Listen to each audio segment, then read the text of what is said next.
හරිද? දැන් පොඩ්ඩක් බලන්න ආපහු තාමත් සමහරක් අය තාමත් ගැටලු තියෙනවා නම් හරි. එහෙනම් පළවෙනි එක ඒ ඇවිල්ලා මහා කෝණයක් වෙන්න ඕනේ. එහෙම නේද බලන්නකෝ. පළවෙනි එක ඇවිල්ලා මහා කෝණ. උත්තරේ හරියද බලන්න. පළවෙනි එක මහා කෝණ. කැපිටල් L අකුරට වඩා විශාලයි. හැබැයි හඳෙන් හරි අඩකට වඩා අඩුයි. එහෙනම් ඒව ඇවිල්ලා මහා කෝණ වෙන්න ඕනේ. දෙවෙනි කෝණ ආකාරය අංක 2. අංක 2 ගත්තොත් ඒක කොයි ආකාරයකටද වැටෙන්නේ? අංක 2. ඒක ඇවිල්ලා කැපිටල් L අකුරට වඩා අඩු පරතරයක් සහිත කෝණයක් වෙනවා. එහෙනම් ඒක ඇවිල්ලා මොකක්ද? ඒක සුළු කෝණයක්. එහෙනම් අංක 2 කියන්නේ සුළු කෝණ. මොකද අත් බලන්න කරලා අපේ ළමයි හරිද කියලා. අංක 2 සුළු කෝණ. හරිද? රතු පෑන ගන්න අපේ ළමයි අතට.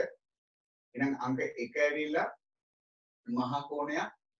අංක 2 ඇවිල්ලා සුළු කෝණයක්. දැන් සම්බන්ධ වෙච්ච කට්ටිය චුට්ටක් බලන්න මම මේ දෙවෙනි ටියුට් එකේ ඔයගලන්ට දීලා තියෙන දෙවෙනි ටියුට් එකේ 12 වෙනි පිටුවයි මේ කතා කරන්න පටන් ගත්තේ. හරි? ගංගුලි උදම්ස මම හිතනවා හරි ඇති කියලා.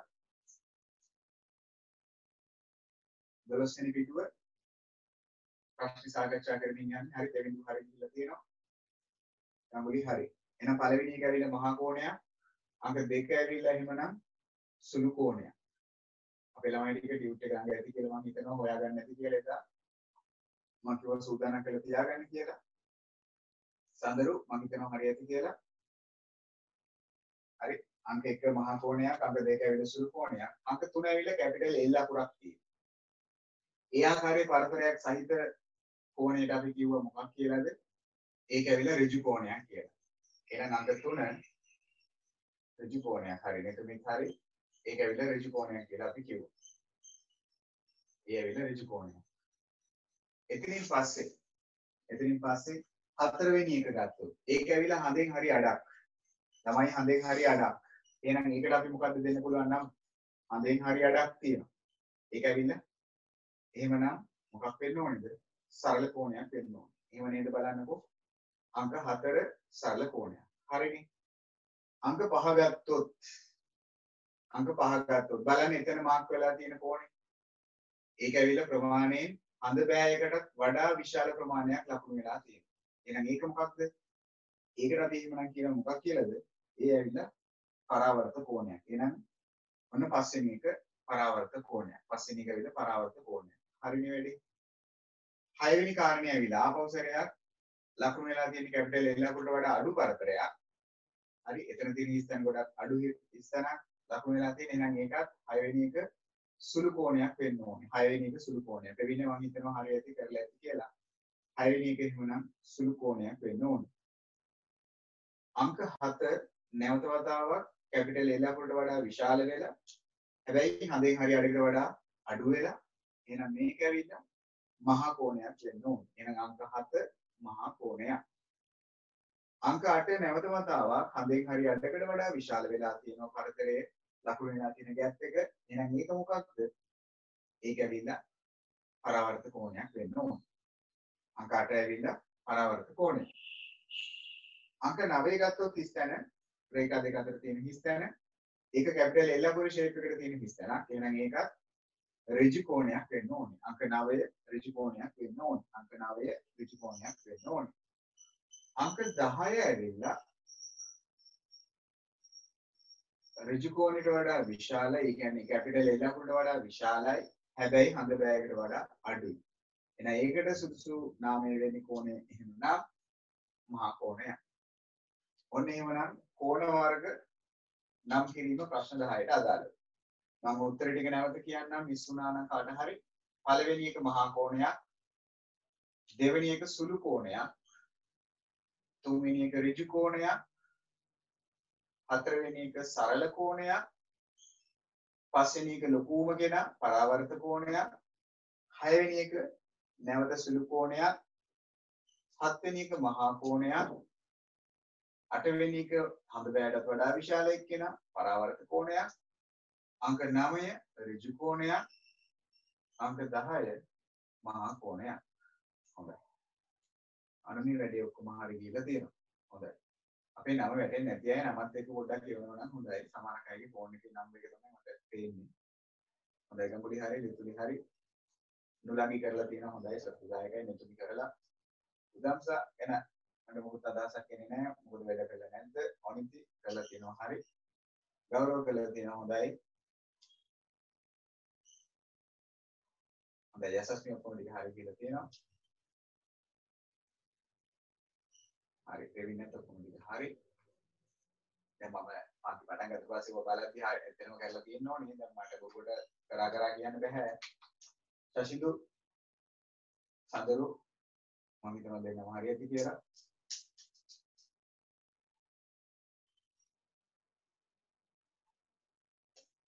එතනින් පස්සේ හතරවෙනි කාරණේ චුට්ටක් බලමු. හතරවෙනි කාරණේ ඒකේ අපිට තියෙනවා පහත දැක්වෙන එක් වර්ගයට අයිති කෝණ දෙක බැගින් අඳින්න. ඉතින් කැමති විදියකට අඳින්න පුළුවන්.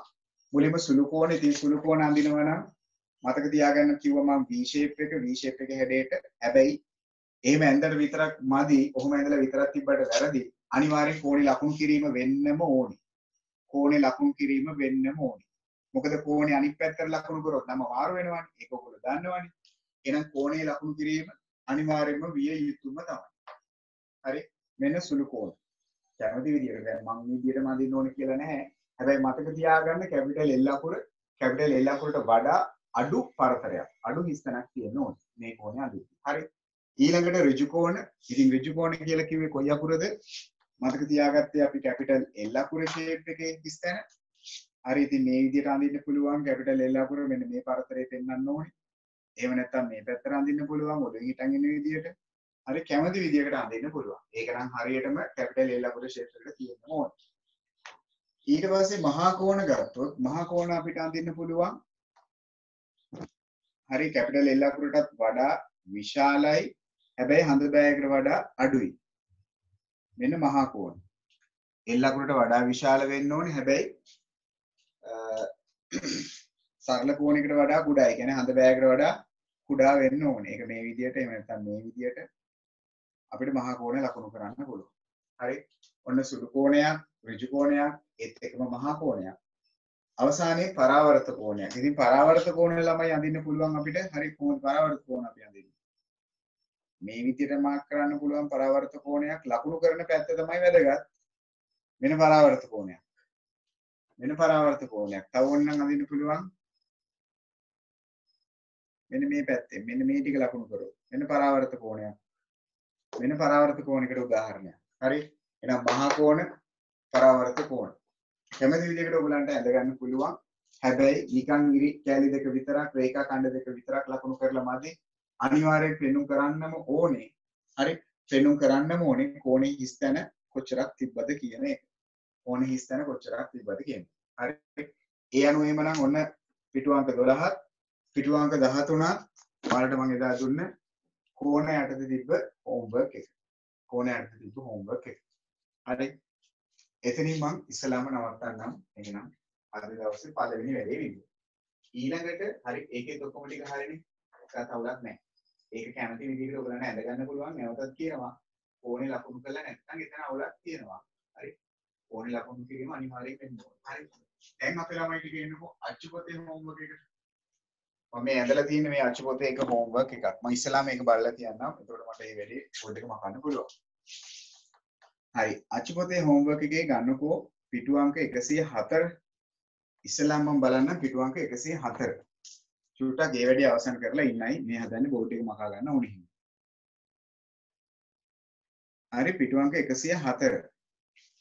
අපි එදා කතා කරා සිරස් ඒත් එකම තිරස් පිළිබඳව. සිරස කියලා කිව්වේ මොකද්ද අපේ ඔළුවට. ඒතර ඔළුව තියෙන්නේ කෙලින්. එහෙනම් සිරස් අතර තියෙන රේඛා කියන්නේ හරි කෙලින් තියෙනවා. තිරස් කියන්නේ එතකොට ඒකේ අනිත් පැත්ත. පොළොව වගේ හිතන්නකෝ. හරි ඒක හරස් අතර තියෙන්න ඕනේ. එහෙනම් තිරස් ඒත් එකම සිරස් ගැන කතා කරන්නේ මුලින්ම හදන්න.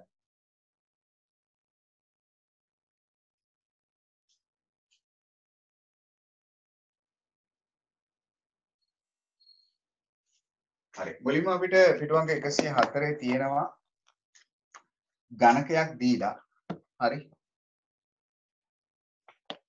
පිටු අංක 104 මුලින්ම ප්‍රශ්නේ පළවෙනි ප්‍රශ්නේ අපිට දීලා තියෙනවා ගණකයක් මේසයක් උඩ තියෙන. තිරස්තලයක් මත බලන්න මේසේ මුහුණත ඇවිල්ලා ඒක හරස් අතට තියෙනවා. හරි එතකොට ওই මේසේ මුහුණත මත තමයි පිහිටන්නේ මේ කියන මොකක්ද ගණකය එතකොට අපෙන් අහනවා තබා ඇති ඝනකයක් රූපේ දැක්වෙනවලු. එම ඝනකයේ ඔබට පෙනෙන තිරස් සහ සිරස්දාර. තිරස් අතර තියෙන දාර මොනවාද කියලා අහනවා. සිරස් අතර තියෙන දාර මොනවාද කියලා අහනවා. හරි. හොඳට බලන්න කට්ටිය මොකද්ද මේ තිරස් අතර තියෙන දාර ටික වෙන්නේ? ඒත් එකම සිරස් අතර තියෙන දාර වෙන්නේ. මෙන්න මේ ලකුණු කරන ටික හොඳට බලන්නකෝ. මෙන්න මේ ලකුණු කරන ටික. මම මේ ලකුණු කරන දාර ටික. මෙන්න මේ දාරේ ගත්තොත් හරි මෙන්න මේ දාරේ ගත්තොත් මෙන්න මේ දාරේ ගත්තොත් ඒත් එකම මෙන්න මේ දාරේ ගත්තොත් මෙන්න මේ දාර. ළමයි මොකද්ද අපිට කියන්න පුළුවන් මෙන්න මේ කියන දාර වලට නමක්. මෙන්න මේ කියන දාර වලට නමක් කියන්න පුළුවන්ද කාට හරි? මේ මාක් කරලා තියෙන මෙන්න මෙයා ඒත් එකම මෙන්න මෙයා. ඒව තිරස්ද ඒව සිරස්ද? මොකද්ද ඔයගලගේ උත්තරේ වෙලා තියෙන්නේ? ඒකට වහන්නේ අපිට තිරස්දාරයි සිරස්දාරයි නම් කරන්න කියලා. කාටද පුළුවන් කියන්න? මම ওই බෝඩ් එකේ මාක් කරලා තියෙන ඔය දාර තුනට කියන්නේ මොකක්ද කියලා. හොඳයි යහස්මි අදහසක් දෙනවා. ලිතුරි අදහසක් දෙනවා. හොඳයි සඳරු මම හිතන්නේ අදහසක් දෙනවා. හොඳයි ගංගුලි අදහසක් දුන්නා. හරි හතර දෙනෙක් කියන්නේ සිරස් කියලා. නමක් නැතු වෙන එක්කෙනා නම පොඩ්ඩක් කියවන්න. හරි දෙවියන් කියන්නේ සිරස් කියලා අනුමිත් සිරස් කියලා කියන්නේ. උදාංශ මොකද්ද උදාංශ කරලා තියෙන්නේ? උදාංශ කියන්නේ සිරස් කියලා. හොඳයි.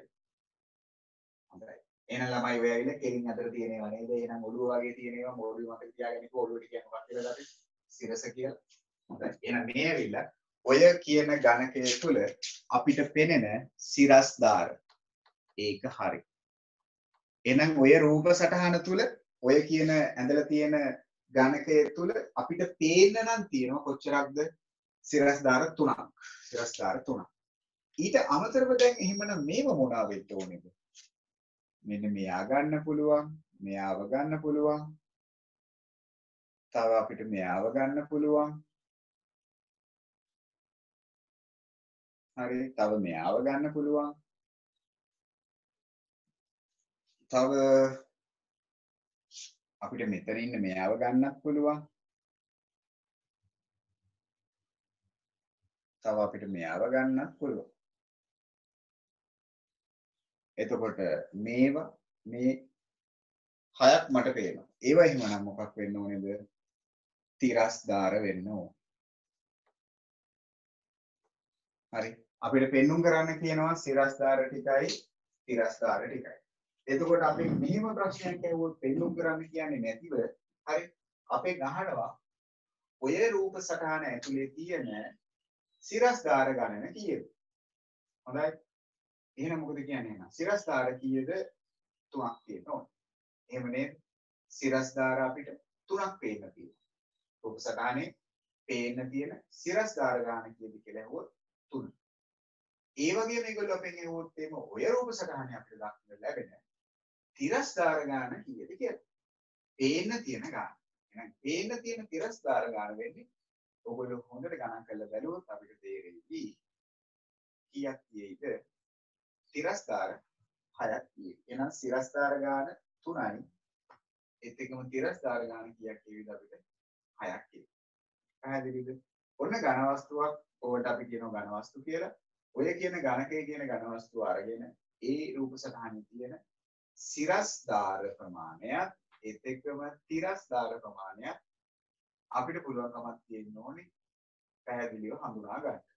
හරිද? දැන් අපි යමු බලන්න අපේ ළමයි දෙවෙනි ප්‍රශ්නේ. පුදුවේ ප්‍රශ්නේ. ඒක අපිට කියනවා මෙන්න මෙහෙම කතාවක්. ඔය කියලා තියෙන පුදුවේ සරල රූපයක් ඇඳලා තියෙනවලු. ඔය කියන රූප සටහනේ තුල තියෙන තිරස් ඒත් එක්කම සිරස් හරි. තල කියන්නේ මුහුණක් කියන එක. සරලව කිව්වොත් තලයක් කියන්නේ ඒක මුහුණක්.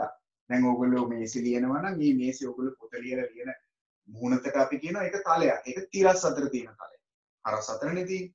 ඒ වගේ මේ රූප සටහනේ තිරස් අතර තියෙන ඒවයි සිරස් අතර තියෙන තල නම් කරන්නලු. ඉතින් මම එකක් නම් කරොත් තිරස් තල වලට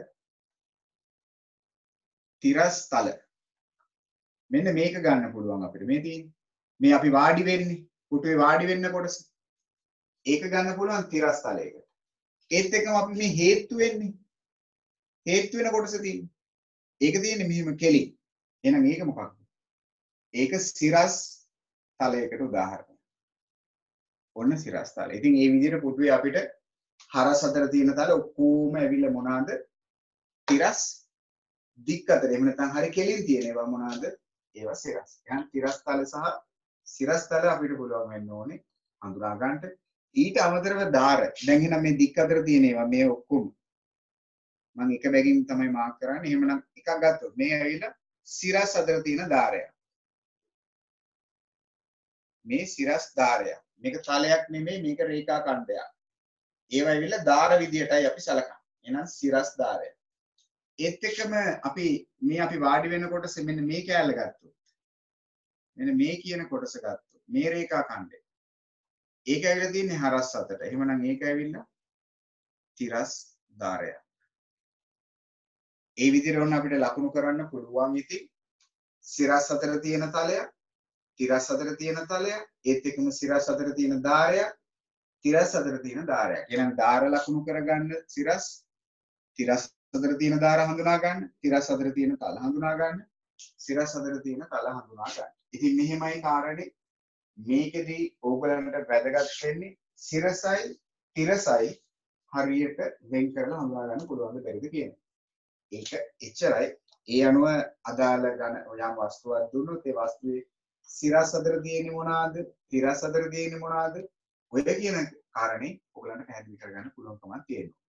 හරිද බලන්නකෝ. ඔන්න එහෙමනම් සිරසත් තිරසත් හඳුන්වා දීම දුරු. ඒ ඔකේ නම් තල තුන බැගින් ලකුණු කරන්න තියෙනවා. ඉතින් ඔයගලන්ට රූප සටහන ඇතුලේ ලකුණු කරගන්න පුළුවන්. ඔන්න දැන් මම මේ ලකුණු කරා වගේ. හරිද? ඔන්න පළවෙනි ප්‍රශ්න දෙක. ඊට පස්සේ ඔන්න පළවියන්ගේ කතාවක් යනවා ඊළඟට. දැන් අපි යමු තුන්වෙනි ගානට. අච්චු පොතේ පිටු අංක 104 තුන්වෙනි ගාන. හරි. වැඩේ බලන්න මොකද අත්තේ? සමහරක් පිට අපේ ළමයි ටිකට ඔක අඳින්නේ නැතුව ඇති. සමහර කට්ටිය ඇඳලා ඇති. පැහැදිලිද බලන්න එහෙමනම් තිරස් අතර තියෙන තල හඳුනා ගන්න, සිරස් අතර තියෙන තල හඳුනා ගන්න, සිරස් ධාර හඳුනා ගන්න, තිරස් අතර තියෙන ධාර හඳුනා ගන්න. හරිද වැඩි? දැන් අපි යමුද පළවියන්ගේ කතාවට. ඊළඟ ප්‍රශ්නෙට.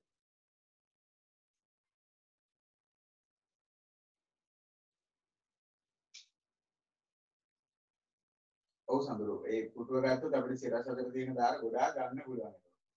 ඔය පුටුවේ එක ධාරෙන් ධාරයට හිතන්න පුළුවන්. පුටු ධාර 8ක් තියෙනවා කියලා කියනවා.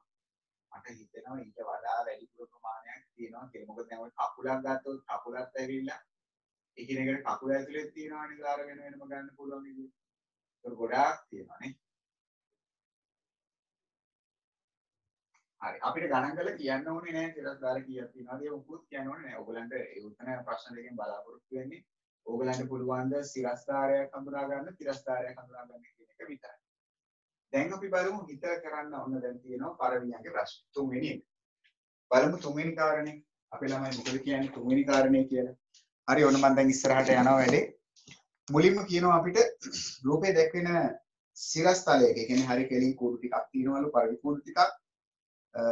එහි කොටවල සිටින පරවියන් A B C D E F G. ඒ කියන්නේ හත් දෙනෙක් කියනවා මේකේ.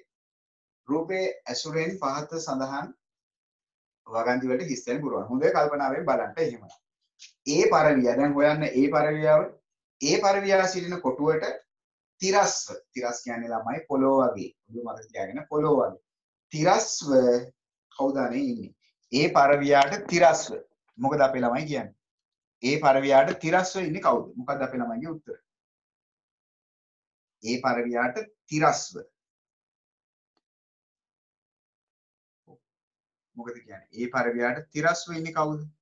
තෙවිඳු කියනවා C කියලා. නුලංගෙත් කියනවා අනිතිත් කියනවා හරි තිරස්ව ඉන්නේ කවුද? C. ඒක හරි. එහෙනම් ඒ කියන පරවියාට සිටින කොටුවට තිරස්ව C පරවියා සිටින කොටුව ඇත. හරිනේ. ඒක ඔයගොල්ලෝ කිව්ව කාරණේ හරි. C තමයි. සසිදු හරි ඇති කියලා මම හිතනවා ගඟුලි හරි. අනිත් වැඩේ හරි ඇති කියලා හිතනවා හරි. ඊට පස්සේ ඔන්න කියනවා B පරවිය දෙවෙනි එක B පරවියා සිටින කොටුවට සිරස්ව ඉහළින්. ඔන්න දැන් B හොයාගෙන යන්න ඉස්සෙල්ලා B B කියන පරවියා සිටින කොටුවට සිරස්ව ඉහළින් ඉහළ කියන්නේ ඉතින් උඩට. හොඳේ. එතන කවුද ඉන්නේ? A පරවියා සිටින කොටුව පිටා ඇත. හරි. ඒකත් අපේ ළමයි හරි. අවුලක් නැහැ එතන. දෙතුලි ඒකත් හරි. රෝමංග 3 අපිට කියනවා F පරවියා සිටින ඔන්න දැන් කතාව හරියට ගලප ගන්න ඕනේ. ස්ථාන දෙකක් තියෙනවා. F පරවියා සිටින කොටුවට දැන් හොයාගන්න F පරවියා සිටින කොටුවට ස්ථාන දෙකයි E පරවියා. එහෙනම් තිරස්ත සිරස්ත කියලා බලන්නකෝ. තිරස්ස. හරි. ඒ නිසා වඩා හොඳයි මෙහෙමයි. මුලංගි අපිට ඔය දිශාව දක්වන්න නැතුව ඒගොල්ලෝ බලාපොරොත්තු වෙන්නේ අපේ වමද දකුණද කියන එක. ඔතනදී ගැලපෙන්නේ ස්ථානට වමෙන්ද ඉන්නේ දකුණෙන්ද ඉන්නේ කියලා බලන එක. එහෙනම් ওই ප්‍රශ්නෙට ස්ථාන දෙකට මෙන්න මෙහෙම આવොත් තමයි හරි. F පරවියා සිටින කොටුවට තිරස්වනේ තියෙන්නේ. තිරස්ව වම් පසින් වම් පැත්තෙන් මේ තියෙන්නේ. එහෙනම් තිරස්ව වම් පසින් E පරවියා සිටින කොටුව පිහිටා ඇත. එහෙනම් ගැලපෙනවා තිරස්ව වම් පසින් කියන එක. ස්ථාන දෙකට එන්න ඕනේ. පළවෙනි ස්ථානට තිරස්ව අනිත් ස්ථානට එන්නේ මොකද්ද? වම් පසින් කියන එක. එහෙම නැත්නම් වමෙන් කියන එක. හරි? බස්නාහිර කියලා අපි නොදායිමු උතන්ට. මොකද අපිට උතුර කොහෙද කියන එක එයාලා පෙන්නුම් කරලා නැති හින්දා. ඒ නිසා හොඳයි F එකට රෝමාංක 3ට මෙන්න මෙහෙම ලියනවා නම් මොකක්ද? තිරස්ව වමෙන් කියලා. එහෙම නැත්නම් වම් පසින් කියලා ලිව්වත් හරි. තිරස්ව වමෙන්. රෝමාංක 4 C පරවිය හොයන්න C පරවිය. C පරවියා සිටින කොටුවට මොකද කියන්නේ? D පරවිය. එතකොට සිරස්ව B පරවියා සිටින කොටුව පිටා ඇත. එතනට එන්නේ එහෙමනම් රෝමාංක 4ට මොකක්ද? සිරස්ව හරි කෙලින්න ළමයි තියෙන්නේ. එහෙමනම් සිරස්ව රෝමාංක 4ට උත්තරේ සිරස්ව. ඒක මොකෝදත් කී දෙනෙක් හරිද? හරි ශෂිදු හරිලු.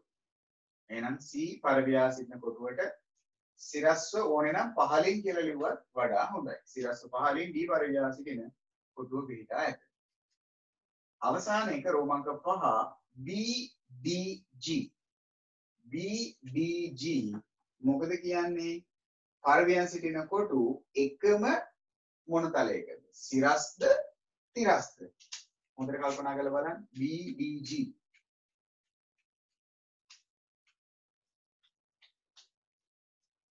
හොඳයි. BD සහ G පරවියන් සිටින කොටු එකම තිරස් තලයක. මොකද උත්තරේ? එකම තිරස් තලයක.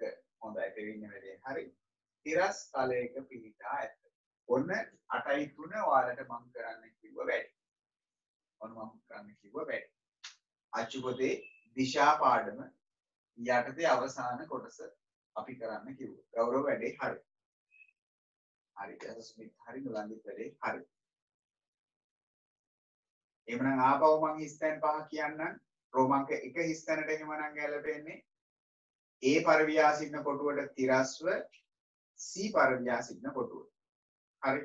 රෝමාංක 2ට උත්තරේ B පරවියා සිටින කොටුවට සිරස්ව ඉහළින් A පරවියා සිටින කොටුව පිටා ඇත. එහෙනම් පළවෙනි ස්ථානට C, දෙවෙනි ස්ථානට A. තුන්වෙනි එකේ B පරවියා සිටින කොටුවට තිරස්ව වම් පසින් E පරවියා සිටින කොටුව පිටා ඇත.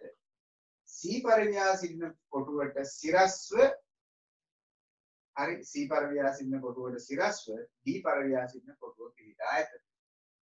අවසාන එක BDG පරවියන් සිටින කොටුව එකම තිරස් තලයක පිහිටා ඇත. තිරස් තලයක. මම හිතනවා අපේ ළමයි ටික ඔක්කොම ටික හරි ඇති කියලා.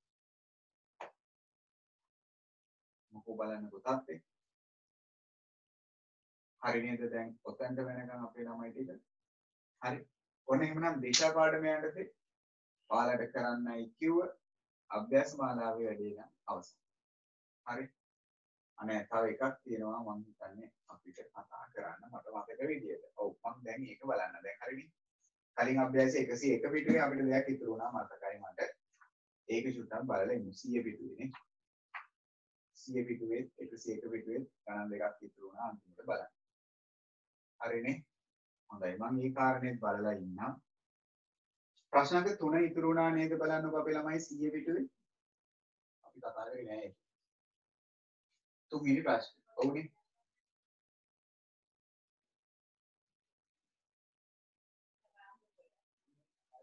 මම එදා අපි සඳරු දුන්න කරන්න කියලා 8යි 3 අභ්‍යාසයේ. ඊට අමතරව මම 8යි 2 අභ්‍යාසය ඉතුරු ගණන් දෙකක් හෝම්වර්ක් දුන්න මතකයේ විදිහට සඳරු මතක නෑ වගේ මට තේරෙන්නේ. මම අන්තිමට දුන්න 8යි 2 තුන්වෙනි ගානයි හතරවෙනි ගානයි. ඔව් නේද? අපි අනිත් අය මොකද කියන්නේ? ඔව්. අනිත් අය මට මතකයි අන්තිමට හෝම්වර්ක් දුන්න ටික 8යි 2 ඉතිරි ගණන් දෙකයි 8යි 3 අභ්‍යාසයේ අචුපතේ හෝම්වර්ක් විදිහට දුන්නා. හොඳයි. සඳරු විතරයි මම හිතන්නේ වැඩේ කරලා නැත්නම් මට පේන විදිහට එහෙමද? පිටු අංක 100. පිටු අංක 100 එන්න බලන්න ප්‍රශ්න අංක 3ට. ළඟ සිටියමක් ආශ්‍රිත ගැටලුවක් තියෙනවා පිටු අංක 100 යටතේ අපිට කතා කරන්න. හරි. හරි. එහෙනම් සිටිය මේ දී ඇති නගර ඇසුරෙන් පාස් සඳහන් වන ප්‍රශ්න වලට පිළිතුරු සපයන්නලු. මුලින්ම බලන්න එහෙමනම් හරි. ඒකේ දකින්න ඕනේ අපිට එක් එක් නගර ටිකක් දක්වලා තියෙනවා වවුනියාව, එතෙක්ම පුත්තලම, දංකොටුව, මහනුවර, අම්පාර, එතෙක්ම මඩකල්පුව සහ මාතර කියන නගර ටික. හරි මුල්ම ප්‍රශ්නේ. පුත්තලමේ සිට ඔන්න දැන් හොයන්න පුත්තලම කෝ කියලා. පුත්තලමේ සිට මහනුවර පිහිටි දිශාවද මහනුවර සිට පුත්තලම පිහිටි දිශාවද අනුපිළිවෙලින් ලියන්නලු. කැමති උත්තරයක් අහන්න එහෙනම් අපේ ළමයි මොකද කියන්නේ අපේ කට්ටිය? පුත්තලමේ සිට මහනුවරට මොකද්ද දිශාව? පුත්තලමේ සිට මහනුවරට. ඒ දෙකම මහනුවර සිට නැවත පුත්තලමට පිළිවෙලින් ලියන්නලු. මුලින්ම පුත්තලමේ ඉඳලා මහනුවරට මොකද්ද? පුත්තලමේ සිට මහනුවර.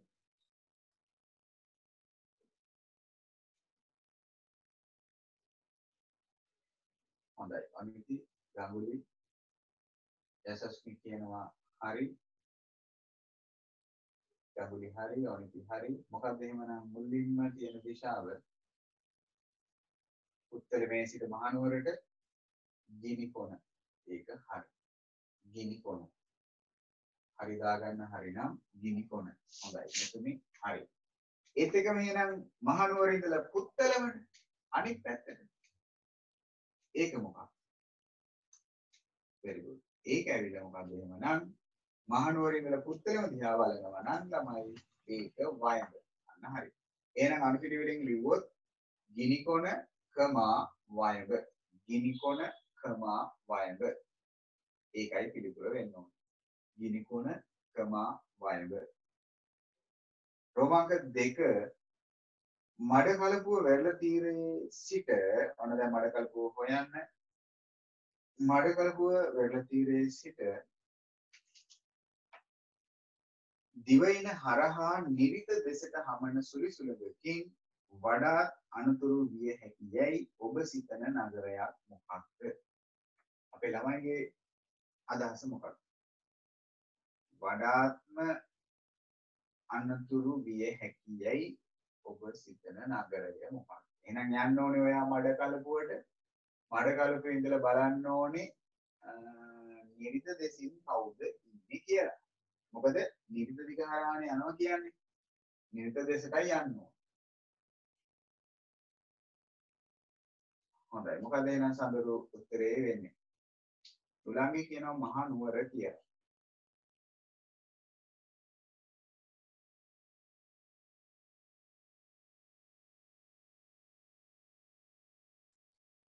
ඔව්. තුලංගි කියනවා මහා නුවර කියලා. ඊට වඩා වෙනස් උත්තර නැද්ද?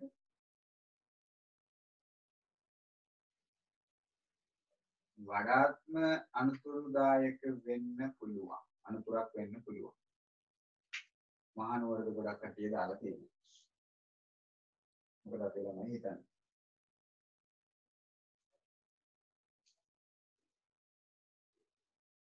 ඔව් ප්‍රවීණ මොකද හිතන්නේ මේ නගරයේ වෙන්නේ?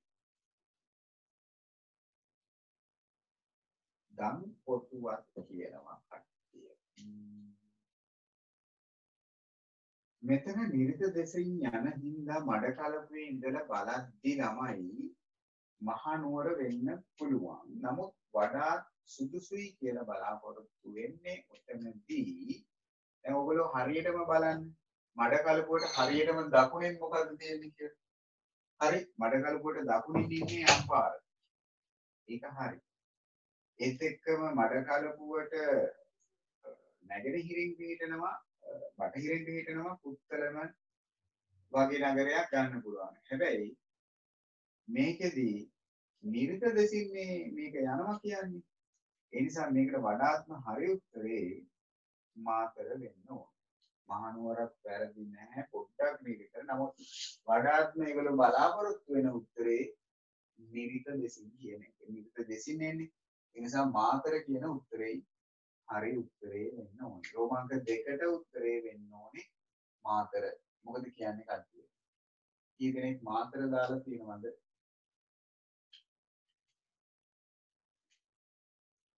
එයාලා බලාපොරොත්තු වෙච්ච උත්තරේ නම් මාතර වෙන්නේ. හොඳයි ගෞරව කරලා තියෙනවා.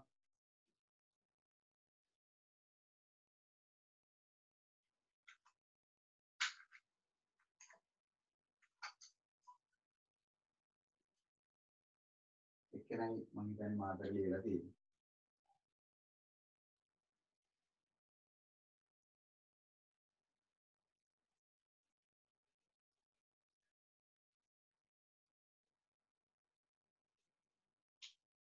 රෝමාංක 3 දම්කොටුවේ සිට මාතරටත් මාතර සිට අම්පාරටත් හරි කෙලින් මාර්ග සලකුණු කර ඇතනම් ඒ ඔස්සේ දම්කොටුවෙන් ගමන් ආරම්භ කරන අයෙකුට අම්පාරට ළඟා වීමට යා යුතු දිශා දෙක. එහෙනම් මුලින්ම දම්කොටුවේ ඉඳලා එයා මාතර යනවා. මාතරේ ඉඳලා එයා අම්පාර යනවා. එහෙනම් හරියට බැලුවොත් එයා මොන දිශා ඔස්සේද යන්න ඕනේ? එයා දම්කොටුවේ ඉඳලා මාතර යනවා නම් එයා යන්න ඕනේ ගිනිකොන. ඊට පස්සේ මාතරේ ඉඳලා අම්පාර යනවා නම් එයා යන්න ඕනේ ඊසාන. එහෙනම් ගිනිකොන ක්‍රමා ඊසාන. ගිනිකොන ක්‍රමා ඊසාන. හොඳයි. මේ ප්‍රශ්නේ නම් ගොඩක් කට්ටිය හරි අරක නම් ගෞරව විතරයි හරි මට පේන්නේ. කලින් එක මාතර කියන උත්තර. රෝමාංක 4 මාතරට ආසන්න වශයෙන් උතුරෙන් පිහිටි නගර දෙකක්. එහෙනම් මාතරට ආසන්න වශයෙන් උතුරෙන් තියෙන නගර දෙකක්. මොකද්ද එහෙමනම් ගම්බිලිය ඔබේ උත්තරේ? මාතරට උතුරෙන් තියෙන නගර දෙකක්.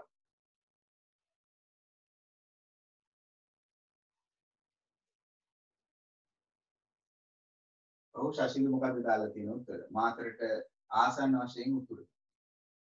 ඉස්සෙල් එක නම් ගිනිකොන ඊසාන කියන එක හරි. අප තුන්වෙනි උත්තරේ ඒක හරි.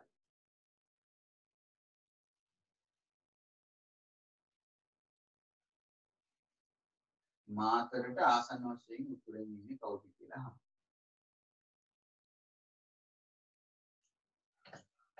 හරි මොකද එහෙම නම් ගන්න පුළුවන් වෙන්නේ. ඔව් එකක් මහනුවර අනික වවුනියාව. දන්කොටුව ගන්න නම් එපා. මහනුවර පුළුවන් වවුනියාව ගන්න. මහනුවරයි දන්කොටුවයි නෙතුමි ගන්න එපා. මහනුවර හරි උතුරෙන් තමයි මහනුවර තියෙන්නේ. දන්කොටුව තියෙන්නේ ටිකක් වයඹ දිශාවට වෙන්නේ. ඒ නිසා හරිම උත්තරේ මහනුවරයි වවුනියාවයි. මහනුවර කියන එක හරි දන්කොටුව කියන එක අයින් කරන්න. මහනුවරයි වවුනියාවයි තමයි ආසන්න වශයෙන් උතුරු දෙසින් තියෙන නගර දෙක වෙන්නේ. පැහැදිලිද බලන්නකෝ. මහනුවරයි වවුනියාවයි. ශශිදු දාලා තියෙනවලු හොඳයි. ඔන්න දැන් ඉන් පස්සේ අපිට තියෙනවා එක්තරා ගමනක් යන ගමන් මඟ ලකුණු කරලා පෙන්නන්න හතරවෙනි ප්‍රශ්නේ. ටිකක් විතර අමාරු ප්‍රශ්නයක් වෙයි අපේ ළමයින්ට. ඒක ගොඩක් විට කවුරුත් කරලා නැතුව ඇති. ඔන්න දැන් මම ඒක කරන්නම් හොඳට බලා ගන්න ඔයාලට ඒක තේරුම් ගන්න පුළුවන්ද කියලා. ගොඩක් විට අපේ කට්ටියට මේක වැරදිලා ඇති. කවුරු හරි රූපසටහන ඇඳලා බලන්නකෝ. හතරවෙනි ප්‍රශ්නෙට අදාළව. ඔවුලුලන් කරලා තියෙනවා. කෙනෙක් කරලා දෙනවා. යසස්මි ගංගුලි ලිපිලි කරලා තියෙනවා.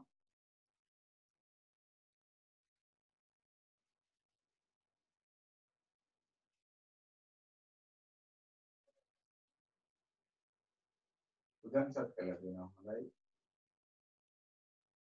දැන් එහෙමනම් ඔන්න බලන්න අදාළ රූප සටහන ඔයගොල්ලෝ වෙන්නේ මම මේ අඳින්න හදන විදියටමද කියලා. හොඳයි. අඟුලි කරලා තියෙනවා, මෙතන කරලා තියෙනවා ඉතින්. හරි. ඔන්න බලන්නකෝ මේ රූප සටහන තුල මෙන්න මේ ආකාරයෙන් ඔයගොල්ලන්ගේ ගමන් මඟ ලකුණු කරේ කියලා.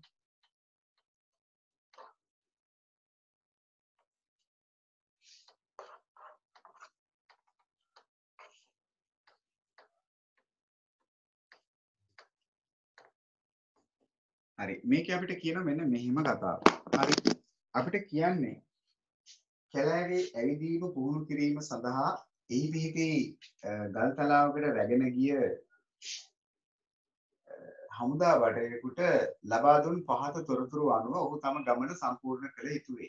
එයාට යන්න ඕන පිළිවෙල ඒගොල්ලෝ දෙනවා. එයා යන්න ඕන ගමන් මාර්ගය තමයි අපි හමුදා වටයට දී ඇති තොරතුරු අනුව ඔහු ගමන් කළ යුතු ගමන් මාර්ගයේ දල සටහනක් දක්වනවා. දල සටහනක් කියලා කියන්නේ තමයි හරියටම කියන එක නෙවෙයි. අපිට යන්න ඕන යම්කිසි කටු සටහනක්. කටු ගමන් මාර්ගයක් අපි පෙන්වන්න ඕනේ. කොහොමද අපි මේක ඇඳලා පෙන්නන්නේ? මෙන්න මෙහෙමයි. මෙතන මේ පැත්තට යන්න, මෙතන මේ පැත්තට යන්න ඔන්න ඔය විදිහට. හරි. එහෙනම් මුලින්ම රෝමාංක 1 එයා ගල්තලාවේ සිට මුලින්ම එයා ගල්තලාවක සිටින ඔන්න හිතන්නම් මම මෙතනයි ගල්තලාව කියලා. හරි. එහෙනම් ඔන්න ගල්තලාව. හරි. ඔන්න ගල්තලාවේ ඉඳලා මෙතනදී අපි උතුර ලකුණු කරගත්තොත් මම මේ පැත්ත උතුර කියලා ලකුණු කරගත්තොත් ළමයි මේ උතුර නම් හරි. එතකොට මේ පැත්ත දකුණ වෙන්න එපේ. මේ පැත්ත එතකොට දකුණනේ. මේ පැත්ත උතුර නම් මේ පැත්ත දකුණ. හරි. අපිට යන්න කියනවා ගල්තලාවේ සිට මීටර් 500ක් නැගෙනහිරට. දැන් නැගෙනහිර පිටන්න ඕනේ මේ පැත්තට. ඔන්න අපි නැගෙනහිරට ගියා. මීටර් කොච්චරද 500ක්. මීටර් 500ක් ගියා. ගිහිල්ලා අපි ළඟා වුණා කොතැනටද? ඒ දණ්ඩක් හම්බ වෙනවලු. අපිට ගිය පාරක් ගාව ඒ දණ්ඩක්. එහෙනම් මේ තමයි ඒ දණ්ඩ.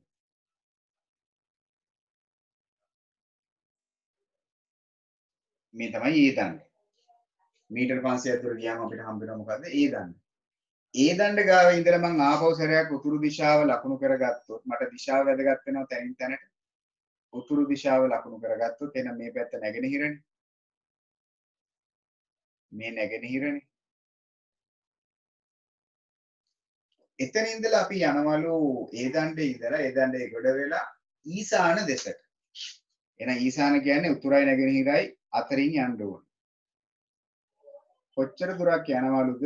මීටර් 600ක දුරක් නෙමෙයි 800ක දුරක්. මීටර් 800ක දුරක් යනවලු.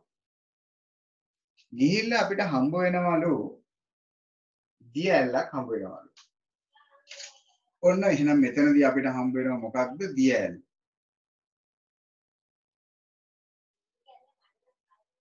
එහෙනම් එතනදී අපි ලකුණු කරගත්තොත් දිශාව එහෙමනම් හරියටම මේ ඇවිල්ලා උතුරු දිශාව, මේ ටික ඇවිල්ලා දකුණු දිශාව. එහෙනම් මේ ටික ඇවිල්ලා නැගෙනහිර. දැන් එයා කොයි පැත්තටද යන්න හදන්නේ? දියැල්ල ගාව ඉඳලා එයා යනවා ගිනිකොන දිශාවෙන් මීටර 600ක් ගිනිකොන. ඒ කිව්වේ නැගෙනහිරයි දකුණයි අතරින්. කොච්චරක් යනවලුද එයා? මීටර් 600ක් යනවලු. මීටර් 600ක් යනවලු ගිනිකොන දිශාවට කිතුල් ගහක් හම්බ වෙනවලු. කිතුල් ගහ. එහෙනම් එතන තියෙනවා මොකක්ද? කිතුල් ගහ. මෙන්න මෙතන කිතුල් ගසක් තියෙනවා. එහෙනම් කිතුල් ගහ ගාව ඉඳලත් මම දිශා ටික ලකුණු කරගත්තොත් මේක උතුර, මේක දකුණ, මේ පැත්ත එහෙමනම් නැගෙනහිර, මේ පැත්ත එහෙමනම් බටහිර. හරි. කිතුල් ගහේ ඉඳලා අපි මොකද කරනවා කියන්නේ? යනවලු කිතුල් ගහ ළඟ ඉඳලා නිරහත් වෙනවා නිරිතට. ඒ කියන්නේ දකුණයි බටහිරයි අතර. ඔන්න නිරිත දෙසට යනවලු. ගිහිල්ලා යනවලු කොච්චරක්ද? මීටර් 750ක්. මීටර් 750ක්. එතකොට හම්බ වෙනවලු ගල් ගුහාවක්. ගල් ගුහාව හම්බ වෙනවලු. ඊළඟට ගල් ගුහාවේ ඉඳලා මීටර් 800ක් යනවලු. එහෙනම් ආපහු ගල් ගුහාවේදී මම දිශා ටික ලකුණු කරොත් උතුරු දිශාව, මේ බටහිර දිශාව. හරි. වයඹ දෙසට යනවා කියන්නේ උතුරයි බටහිරයි අතර මැද්දෙන් යනවලු. ඒ ගියාට පස්සේ යාට හම්බ වෙනවලු කඳවුර.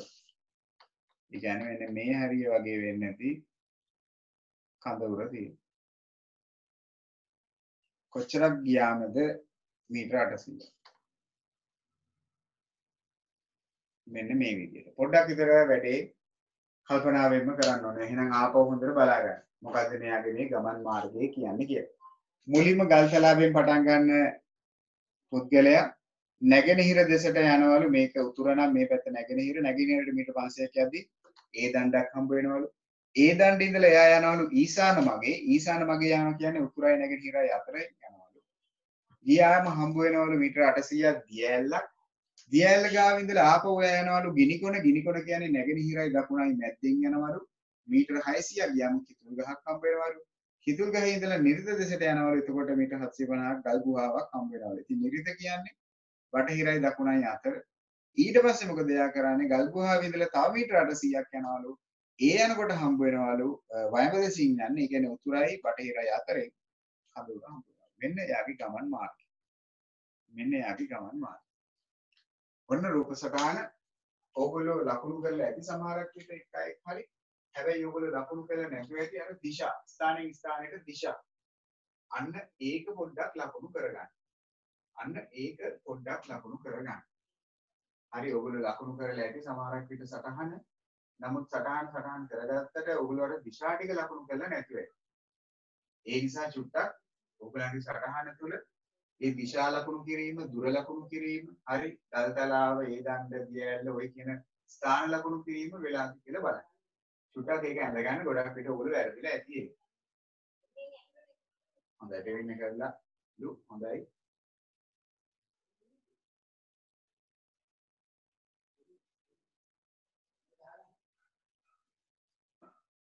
හොඳයි දැන් සම්බන්ධ වෙච්ච එක්කෙනා අනුකිර මම හිතන්නේ මතක නැද්ද කොහෙදද පන්ති තියෙනවයි කියලා මම හිතන්නේ ඒක වෙන්නේ නැති. ඔන්න එහෙමනම් අපි අද වැඩ පටන් ගන්න මුලින්ම කතා කරා කෝණ සම්බන්ධයෙන් තිබ්බ හෝම්වර්ක් එක. ඊට පස්සේ ඔන්න අපි කතා කරා දිශා සම්බන්ධයෙන් තිබ්බ හෝම්වර්ක් දෙක. ඒ කියන්නේ 8.3යි. ඒත් එක්කම 8.2යි අච්චු පොතේ වැඩ ඉවරයි. ආපහු තව හෝම්වර්ක් එකක් ටියුට් එකේ නැවත දුන්නා. ඒක පෙරලා ගන්නකොත් දැන් ඊට පස්සේ වැඩ මේක සටහන දාගත්ත ඉවර කට්ටිය. සටහන දාලා ඉවර කට්ටිය.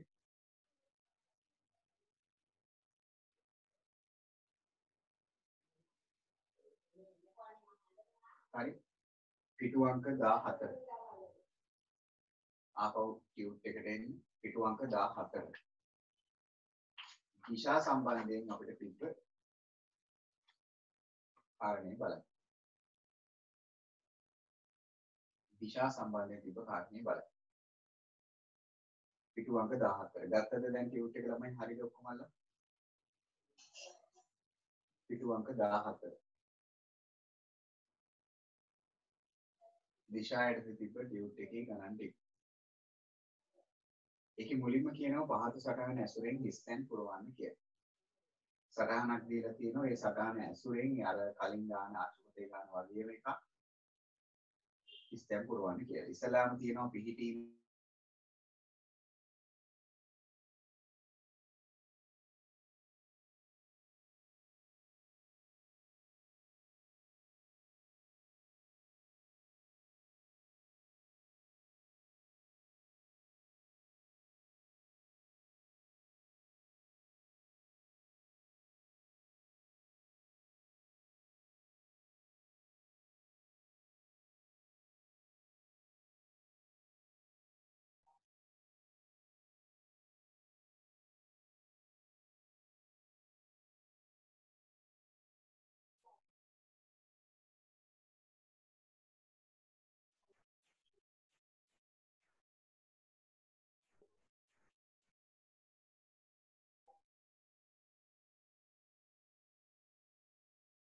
හරි. මොකද අපේ ළමයි කියන්නේ. E සිට කුමන දිශාවෙන්ද B පිහිටා තියෙන්නේ? මොකද අපේ ළමයිගේ උත්තරේ. E වල ඉඳලා මොන දිශාවෙන්ද B පිහිටා ඇත්තේ?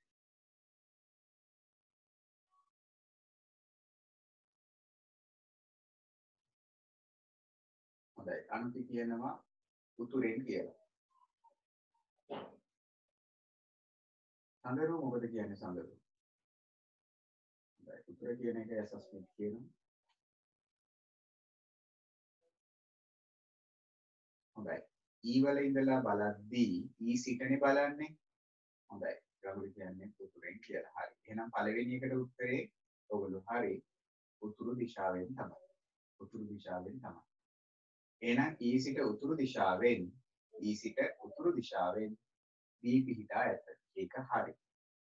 රෝමාංක 2 F දකුණු දිශාවෙන් කවුද අනේ ඉන්නේ? F දකුණු දිශාවෙන්. F දකුණු දිශාවෙන්. හොඳයි ලිපිලි කියනවා. දකුණු දිශාවෙන් කවුද ඉන්නේ? I. හොඳයි. දකුණු දිශාවෙන් ඉන්නේ I. ඒකත් හරි. F දකුණු දිශාවෙන් I පිහිටා ඇත. ඔන්න රෝමාංක 2ට එහෙමනම් I. ඒකත් හරි. ඊළඟට රෝමාංක 3 D සිට අන්න අහගන්න නැවතත් D සිට B පිහිටා ඇත්තේ D වල ඉඳලා බලද්දි B පිහිටා ඇත්තේ D වල ඉඳලා බලද්දි D සිට B පිහිටා ඇත්තේ D වල ඉඳලා බලනකොට B පිහිටා ඇත්තේ මොකක්ද? ඊසාන දිශාවේ. ඒකත් හරි. ඊසාන දිශාවේ. ඒකත් හරි. B සිට ඊසාන දිශාවෙන් ඔන්න B තියෙනවා. හරි. H නැගෙනහිර දිශාවෙන් H වල ඉඳලා නැගෙනහිර දිශාවෙන් කවුද ඉන්නේ? I. එහෙම නේද බලන්න. H සිට H නැගෙනහිර දිශාවෙන් I ද ඒත් එක්කම හිතනම් G. බටහිර දිශාවෙන් G ද පිහිටා ඇත. එහෙම නේද බලන්නකෝ. H නැගෙනහිර දිශාවෙන් I ද බටහිර දිශාවෙන් G ද පිහිටා ඇත. එහෙනම් ඔන්න රෝමාංක 4ට උත්තරේ. නැගෙනහිර දිශාවෙන් I බටහිර දිශාවෙන් G. බලන්නකො තත්ත්වය මොකද කියලා. හරිද කියලා? නැගෙනහිරින් ඉන්නේ I බටහිර පැත්තෙන් ඉන්නේ G. හරි.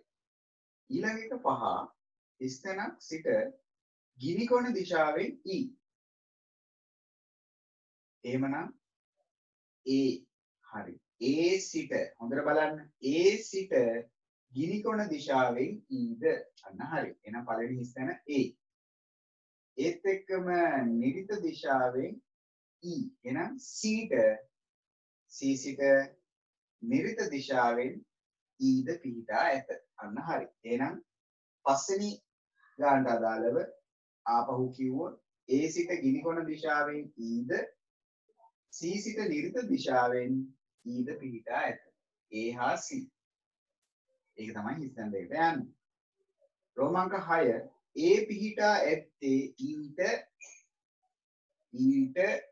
මොන දිශාවෙන්ද? very good. වයඹ දිශාවෙන්. ගිනිකොන නෙවෙයි පෙවිඤ්ඤා. ඊටනේ අහන්නේ. ඒ කියන්නේ ඊ වල ඉඳලා බලනකොට මොන දිශාවද පේන්නේ කියන්නේ.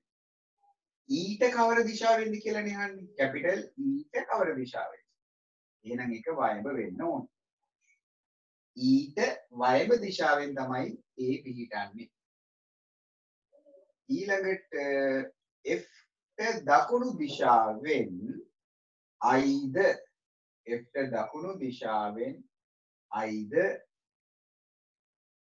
ඊට දකුණු දිශාවෙන් හරි F දකුණු දිශාවෙන් I ද ඊට දකුණු දිශාවෙන් H ද D දකුණු දිශාවෙන් G ද පිහිටා ඇත. ඒකයි වෙන්න ඕන. එහෙනම් ආපහු කියන්නම්. රෝමාංක 7 F දකුණු දිශාවෙන් I ද ඊට දකුණු දිශාවෙන් H ද D දකුණු දිශාවෙන් G ද පිහිටා ඇත. D දකුණු දිශාවෙන් G ද පිහිටා ඇත. හොඳයි. හතරම හරි කියලා තියෙනවා සමහර කට්ටිය. සතුටුයි. සඳරු වදන වැඩේ විනාශ කරගෙන පුදුම මම හිතන්නේ. ඒ පිහිටා ඇත්තේ ඊට මොකද්ද? වයඹ දිශාවෙන් ගිනිගොන නෙවෙයි. වයඹ දිශාවෙන්. අපි බලන්නේ කොතන ඉඳලාද කියලා සඳරු හිතන්න ඕනේ. අපි බලන්නේ කොතන ඉඳලාද? ඊට කවර දිශාවෙන්? කැපිටල් ඊට. ඒ කැපිටල් ඊ වල ඉඳලා බැලුවොත් ඒක තියෙන්නේ මොකද්ද?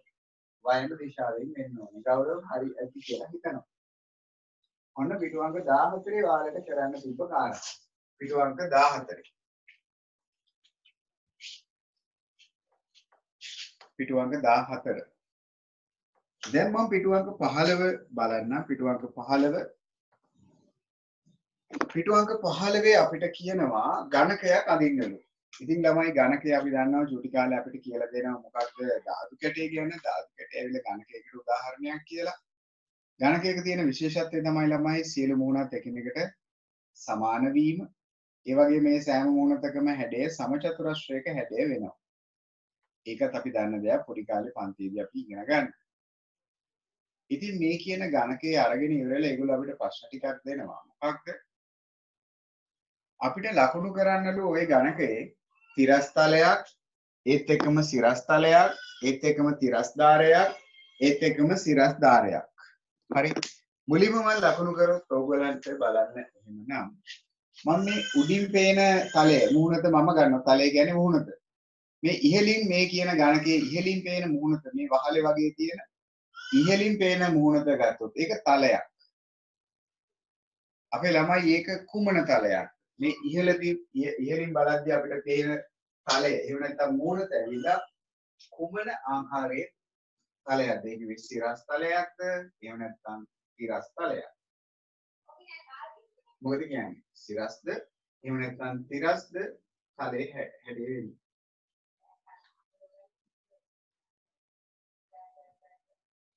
මම ඔය අඳුරු කරේ පාට කරේ තිරස් තලයක්ද? එහෙම නැත්නම් ඒක සිරස් තලයක්ද?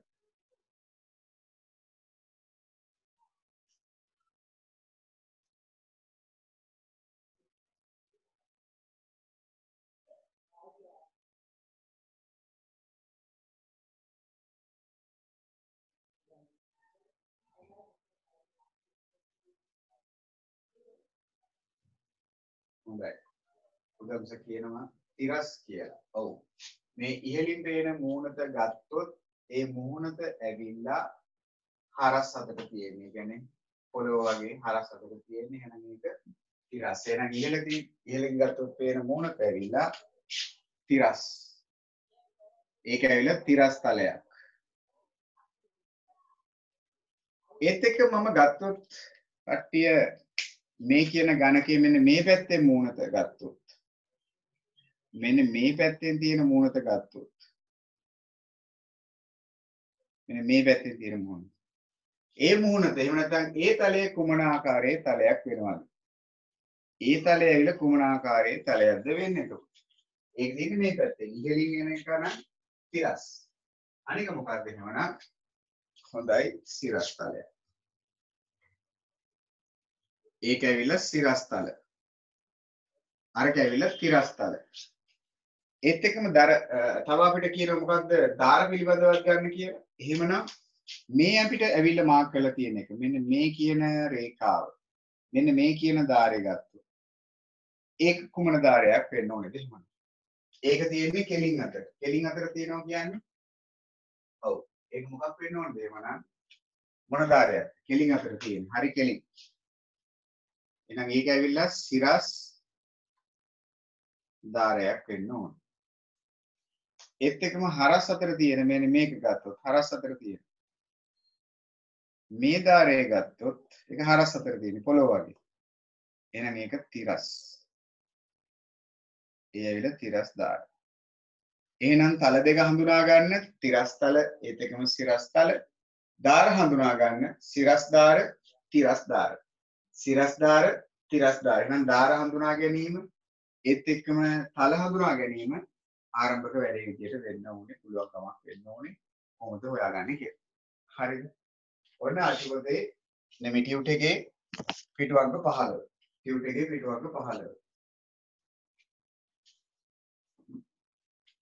බලන්න රූප සරහන ඇඳලා නැත්නම් ගණකේ ඇඳලා ඔය තොරතුරු ටික ඉස්සෙල්ලාම ලකුණු කරගන්න.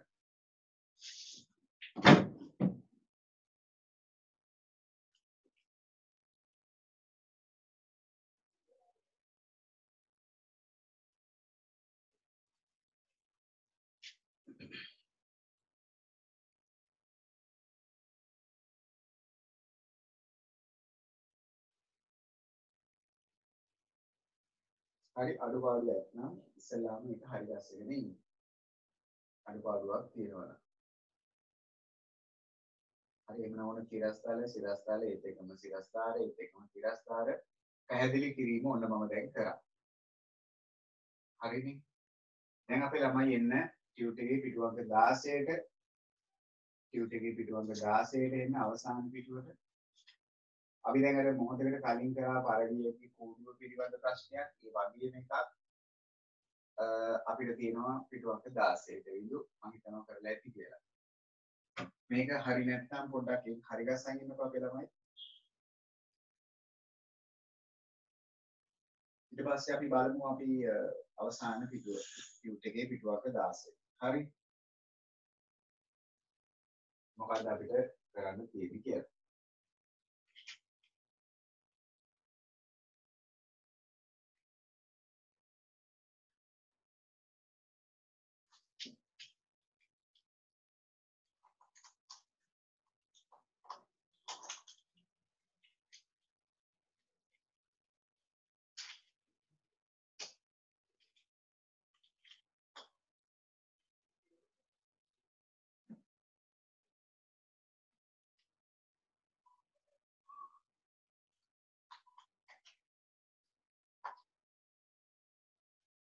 හරි පිටු අංක 16 ඉවරයිනේ හරි.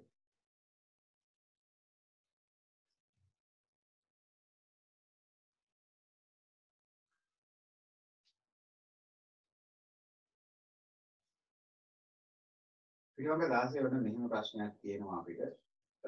ස්ථාන ටිකක් ලකුණු කරලා දීලා තියෙනවා ඉංග්‍රීසි හොල්ලේ තියෙන අකුරු ටිකක්. ඒ ආශ්‍රිතව ප්‍රශ්න ටිකක් ගොඩනැගිලා තියෙනවා මේ විදිහට. මුලින්ම අහනවා S කොටුවට තිරස්ව මොකද අපේ ළමයිගේ උත්තරේ වෙන්න ඕනේ. S කොටුවට තිරස්ව. හොඳට හොයන්න S එක. එයාට තිරස්ව කියන්නේ හරස් අතට. පොළොව වගේ. කවුද බලන්න වෙන්නේ? තිරස්ව කවුද බලන්න වෙන්නේ?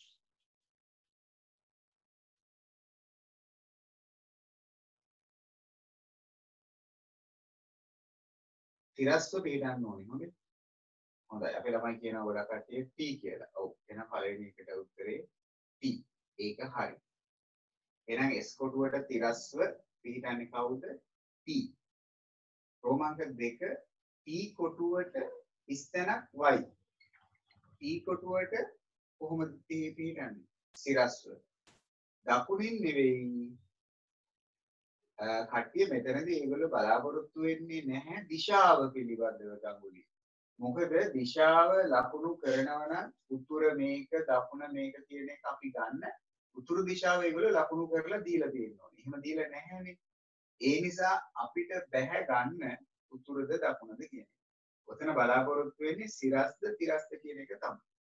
එහෙනම් උත්තරේ T කොටුවට දකුණින් කියන එක නෙවෙයි T කොටුවට සිරස්ව පහලින් y කොටුව පිහිටා ඇත. සිරස්ව පහලින් කියලා දැම්මනම් හරි. සිරස්ව පහලින්. සිරස්ව පහලින්. සිරස්ව පහලින්. සිරස්ව පහලින් y කොටුව පිහිටා ඇත. ඊළඟට 3 z කොටුවට සිරස්ව ඉහළින් z කොටුවට සිරස්ව ඉහළින් කවුද ඉන්නේ? සිරස්ව ඉහළින් හරි R සිරස්ව ඉහළින් R කොටුව පිහිටා ඇත. රෝමාංක 4 W X Y Z කොටු එකම මොන තලයකද? හොඳට බලන්න W X Y Z කොටු එකම තිරස්. very good. තිරස් තලයක පිහිටා ඇත. අන්න හරි. මොකද ඒක හරස් අතර තියෙන්නේ. තිරස් තලයක පිහිටා ඇත. ඒත් එක්කම 5 PSW එකම සිරස්. හොඳයි. සිරස් තලයක පිහිටා ඇත. ඔන්න අපි ගිය සතියේ homework වල අවසාන එකක් කිව්වා. දිශා සම්බන්ධයෙන් තිබ්බ දිශා පාඩමේදී අපිට හම්බ වෙච්ච තිරස් ඒත් එක්කම සිරස් පිළිබඳව ඒත් එක්කම අදිවර කරා කෝණ සම්බන්ධයෙන් තිබ්බ homework එකක්. හරි. එහෙනම් homework කොටස ඔන්න දැන් මේ වෙද්දී අවසන් වෙනවා. මොකක්ද ඔයගලන්ට කී සතියේ කරන්න කිව්වේ කියලා. අඩුපාඩු ඇති. ඒ අඩුපාඩු නැවත සකස් කරගන්න, ඒවා හරි ගස්ස ගන්න. හරි. ඉන්පස්සේ එhmenan අපි අද දවසේ වැඩේට යමු. අනුමි මම හිතනවා හරියට කියලා. එවින වැඩේ ඔක්කොම හරියට කියලා හිතනවා පිටවන්ත 16 සම්පූර්ණ කරලා හිතනවා හරි වටිනවා කට්ටිය.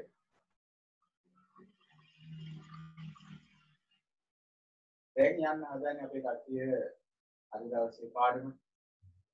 හරිද වැඩි අපිට පටන් ගන්න පුළුවන්ද? ඔක්කොම හරි ගිහලා තියෙනවා හොඳයි.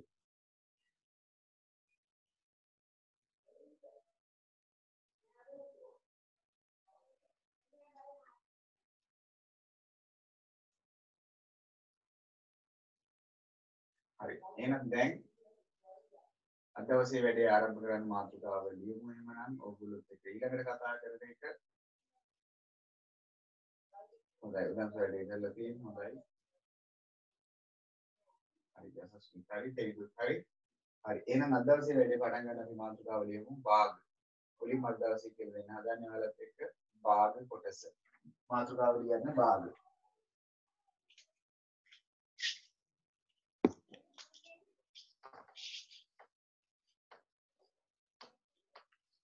හරි භාගයට තියෙන කාරණා ටික පැහැදිලි කරන්නයි මුලින්ම හදන්නේ.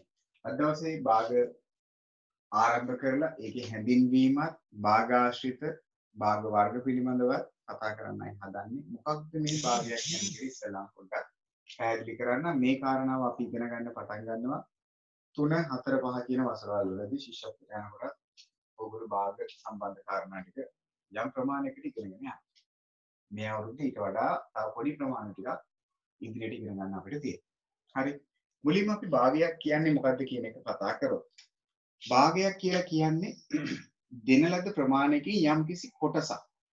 දැන් හිතන්නකෝ මම ගන්නව ළමයි ඍජු කෝණාශ්‍රාකාර තල රූපයක් ගන්න. මම මේ කියන තල රූපය සම්පූර්ණයෙන්ම අඳුරු කරනවා නම් මේ අඳුරු කර ඇති ප්‍රමාණය කියන්නේ සම්පූර්ණ එකක්. මම මේ කියන තල රූපෙම සම්පූර්ණයෙන් අඳුරු කරනවා. ඒ කියන්නේ මම මේ අඳුරු කරපු ප්‍රමාණය ඇවිල්ලා සම්පූර්ණ ප්‍රමාණයම අඳුරු කරනවා. මේකේ මේ සම්පූර්ණ ප්‍රමාණයම අඳුරු කරලා මම සම්පූර්ණ ප්‍රමාණයම අඳුරු කරනවා. හරි සම්පූර්ණ එකක් එක. එහෙම නැත්නම් මේ කියන තල රූපේ ප්‍රමාණයම තල රූපයක් අරගෙන ඔය කියන තල රූපේ මම ඉස්සෙල්ලාම වෙන් කරගත්තොත් සමාන කොටස් දෙකකට හරි වෙන් කරලා ඉවරලා මං ඉන් එක් කොටසක් විතරක් අඳුරු කරොත් එතකොට මම මේ කියන රූපේ සමාන කොටස් දෙකකට වෙන් කරලා එහෙනම් මේ මං වෙන් කරලා අඳුරු කරපු ප්‍රමාණය සම්පූර්ණ රූපෙත් එක්ක කල්පනා කරලා බැලුවොත් කොච්චරද මම අඳුරු කරලා තියෙන්නේ. මම සම්පූර්ණ රූපේ කොටස් දෙකකට වෙන් කරගත්තානේ. කැලි දෙකක්. ඒතර ඒ කැලි දෙකෙන් මම කොච්චර අඳුරු කරලා තියෙන්නේ. එක කැලලක් නේ අඳුරු කරලා තියෙන්නේ. එහෙනම් මම මේ අඳුරු කර ඇති ප්‍රමාණය සම්පූර්ණ රූපයෙන් කොච්චර ප්‍රමාණයක්ද කියලා කොටසක්ද කියලා බලන්න කිව්වොත් මෙන්න මෙච්චර ප්‍රමාණයක් කියලා මට කියන්න පුළුවන්. මේක අපි වචනින් ප්‍රකාශ කරනවා කොහොමද? දෙකෙන් එකයි කියන්නේ. දෙකෙන් එකක්.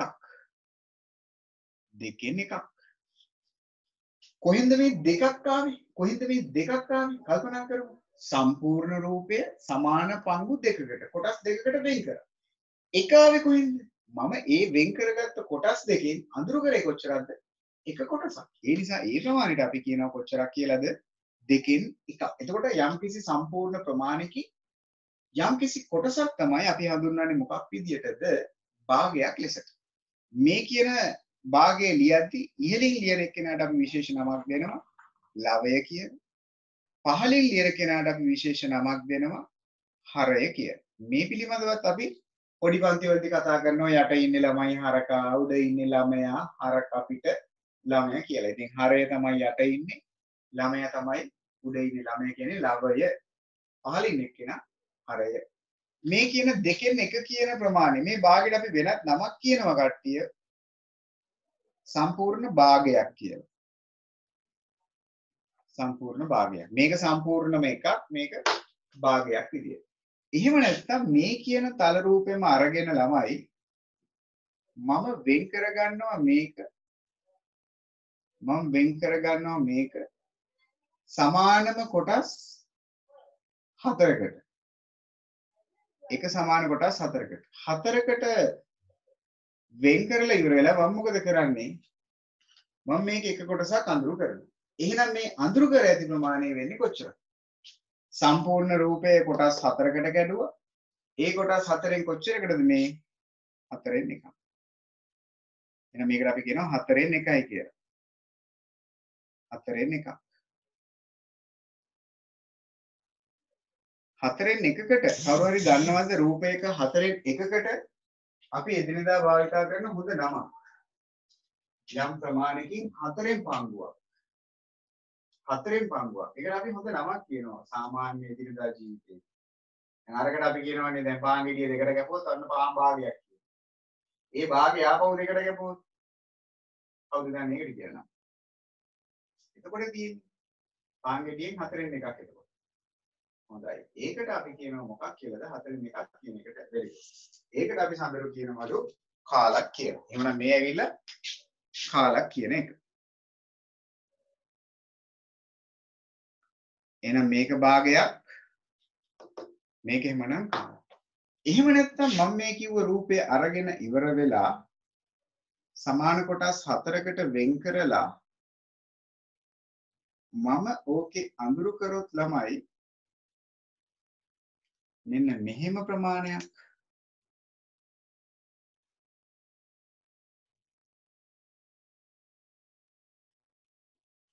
එහෙනම් මේ අඳුරු කරලා තියෙන ප්‍රමාණය කියන්නේ කොච්චරද?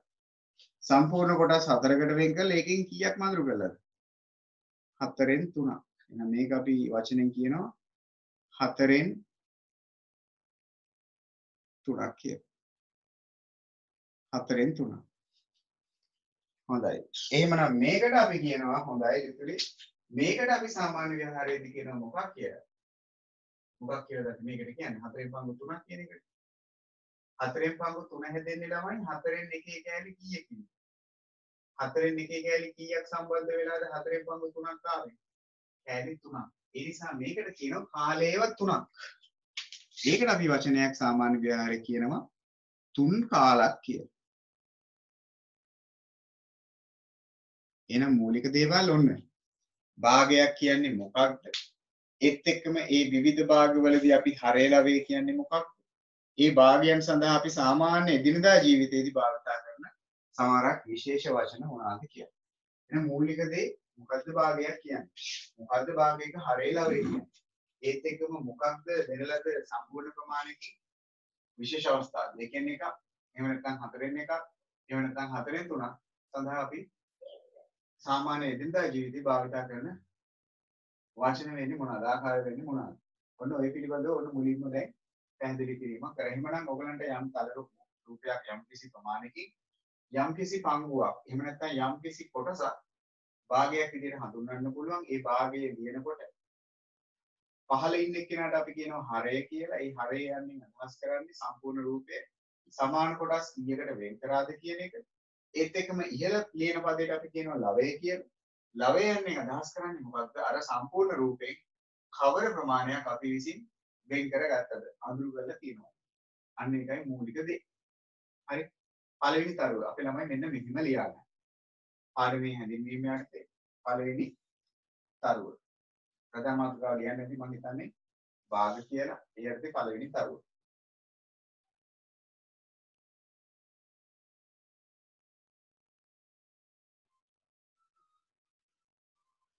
හරි මෙහෙම ලියාගමුකෝ. යම්කිසි ප්‍රමාණයකින් යම්කිසි ප්‍රමාණයකින් යම්කිසි ප්‍රමාණයකින් යම්කිසි ප්‍රමාණයකින් යම්කිසි ප්‍රමාණයකින් කොටසක් යම්කිසි ප්‍රමාණයකින් කොටසක් යම්කිසි ප්‍රමාණයකින් කොටසක් භාගයක් ලෙස යම් කිසි ප්‍රමාණයකින් කොටසක් යම් කිසි ප්‍රමාණයකින් කොටසක් යම් කිසි ප්‍රමාණයකින් කොටසක් භාගයක් ලෙස භාගයක් ලෙස භාගයක් ලෙස හැඳින්වෙන අතර භාගයක් ලෙස හැඳින්වෙන අතර භාගයක් ලෙස හැඳින්වෙන අතර භාගයක් ලෙස හැඳින්වෙන අතර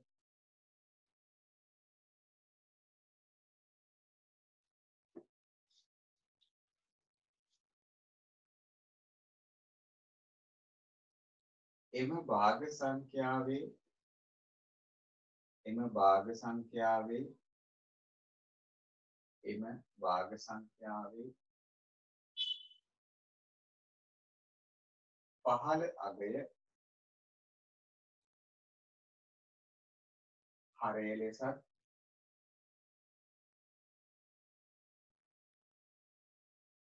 පහළ අගය හරය ලෙසත්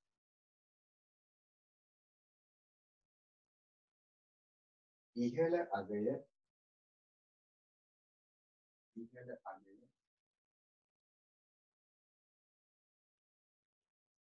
ලවය ලෙසත් ලවය ලෙසත්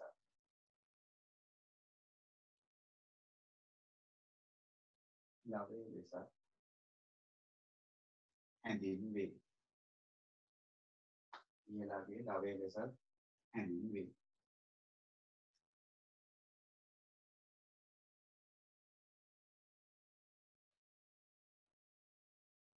ලවය ලෙසත් හැඳින්වේ.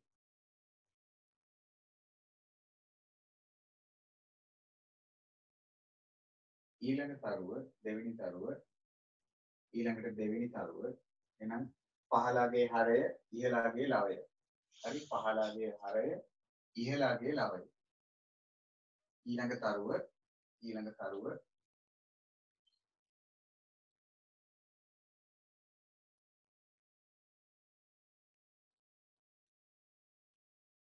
බිඳුවත් එකත් අතර පිහිටන බිඳුවත් එකත් අතර පිහිටන බිඳුවත් එකත් අතර පිහිටන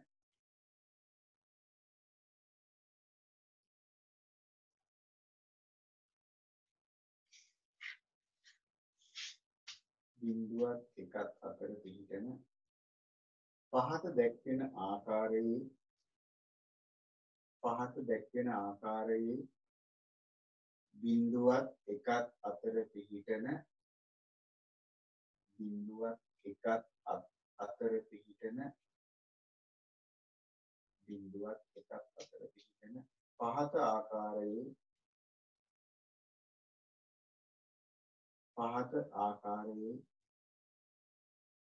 භාග සංඛ්‍යා පහත ආකාරයේ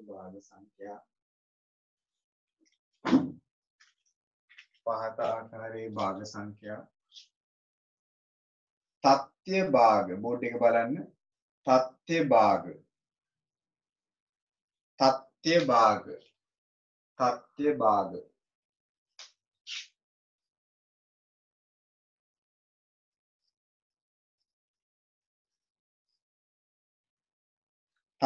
භාග වරහන් ඇතුලේ දාගන්න නියම භාග තත්ත්‍ය භාග වරහන් ඇතුලේ දාගන්න නියම භාග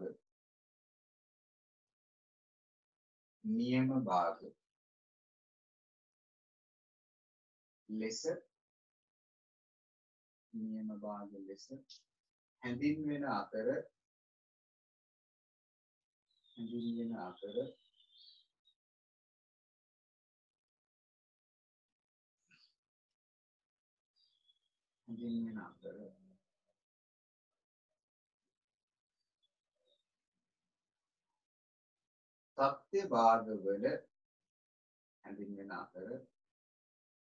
තත්ත්‍ය භාගවල තත්ත්ව භාගවල හරයට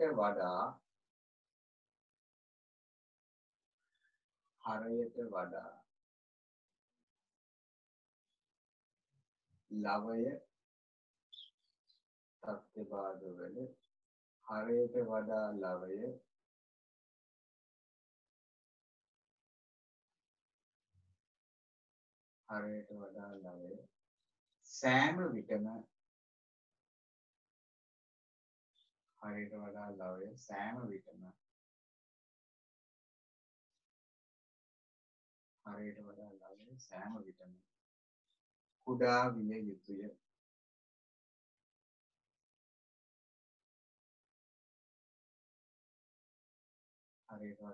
සෑම විටම කුඩා විය යුතුය. ඒ කිව්වේ පහළ ඉන්න අගයට වඩා ඉහළ ඉන්න අගය පොඩි කියන එක. හරයට වඩා ලවය කුඩා විය යුතුය.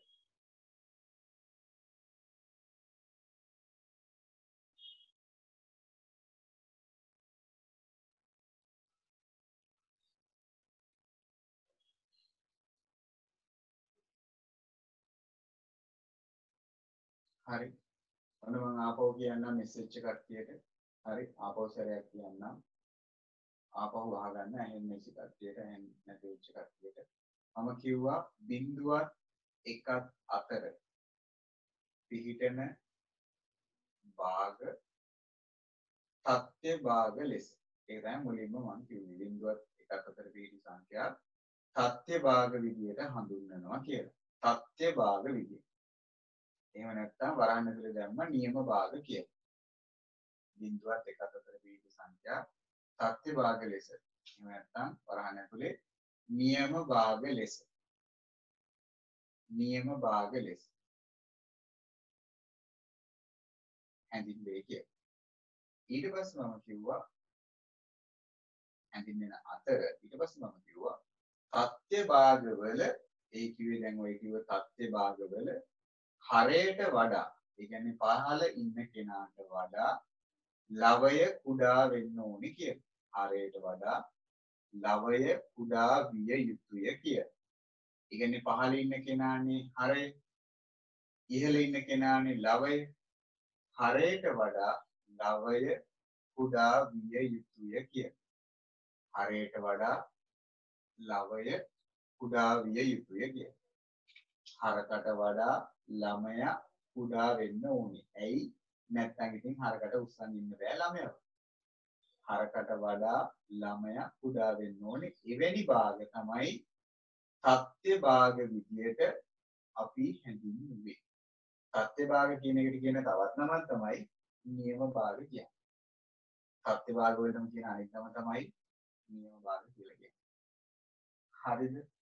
ඔන්න තත්ත්ව භාග හැඳින්වීම.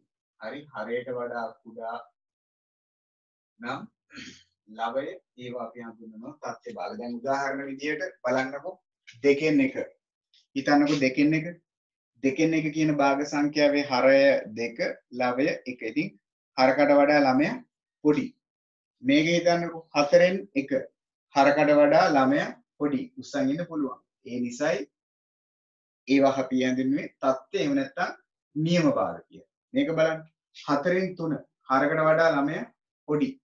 හරකට වඩා ළමයා පොඩි. හරකට ළමයාගේ බර උස්සන් ඉන්න පුළුවන්. ඒ නිසා තමයි මේවා අපි කිව්වේ මොකක් කියලාද?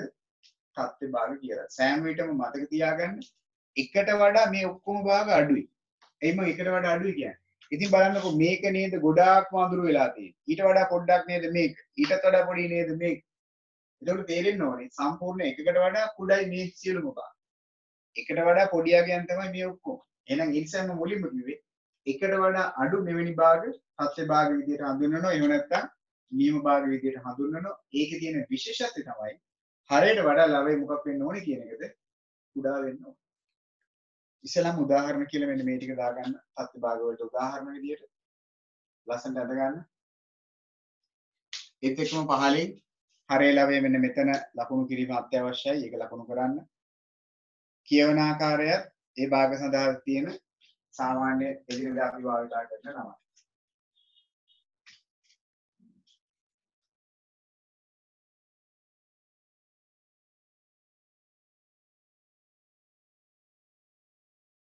ඊට උදාහරණ ටිකක් තමයි පත්‍ය භාග සඳහා උදාහරණ ටිකක් තමයි ඔන්න මම දැන් දුන්නේ. හරකට වඩා ළමයා කුඩා අවස්ථා. හරි. දැන් අපේ ළමයි තව තරුවක් ගන්නකෝ. තව තරුවක් ගන්නකෝ. ඒ තරුව යටතේ මෙන්න මෙහෙම ලියා ගන්නකෝ.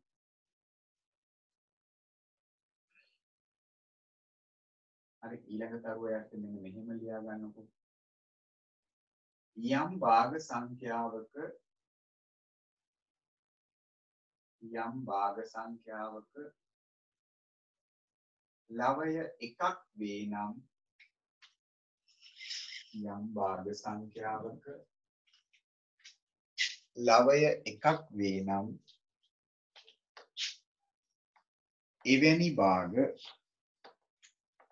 ලවය එකක් වේ නම්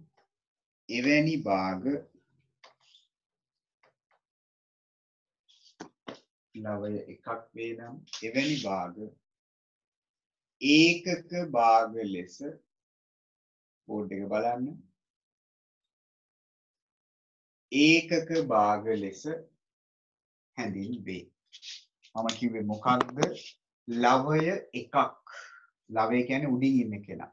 ඒතර ලවය එකක් වෙන භාගවලට අපි කියනවා කිව්වා මොකක් කියලාද දැන්? ඒකක භාග කියලා. මොනවාද? ඒකක භාග. දැන් කලින් කිව්වේ මොකක්ද? හරකට වඩා ළමයා පොඩි නම් හරකට ළමයෙක් බර උස්සන් ඉන්න පුළුවන් නම් ඒවට තමයි අපි කිව්ව මොකක් කියලාද? තත්ත්ව භාග. එහෙම නැත්නම් ඒකට තවත් නමක් කිව්වා නියම භාග කියලා. දැන් කිව්වේ මොකද්ද? ලවය. ඒ කියන්නේ ඉහළින් ඉන්න එක්කෙනා එක වෙනවා නම් එවැනි භාග වලට අපි කිව්වා ඒකක භාග කියලා. උදාහරණයක් හිතන්නකෝ මෙහෙම.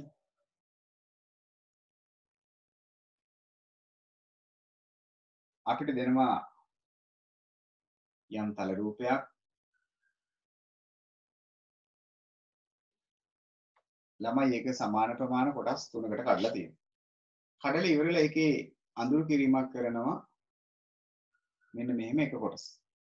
එතකොට සම්පූර්ණ තල රූපය කොටස් තුනකට වෙන් කරලා අඳුරු කරලා තියෙන්නේ ඉන්න එක කොටසයි. ඒ කියන්නේ කොච්චරද අඳුරු කරලා තියෙන්නේ? 3න් එකක ප්‍රමාණය. හිතන්නකෝ එහෙම නැත්තම් මෙන්න මෙහෙම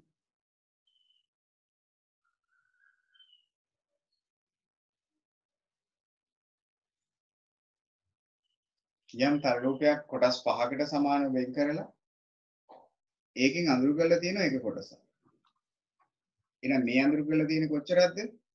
සමාන කොටස් 5න් එකයි. ඒතකොට මෙතන 5න් එකයි. දැකද අඳුරු කිරීම කොටස් 5කට කඩලා එක කොටසයි අඳුරු කරලා තියෙන්නේ.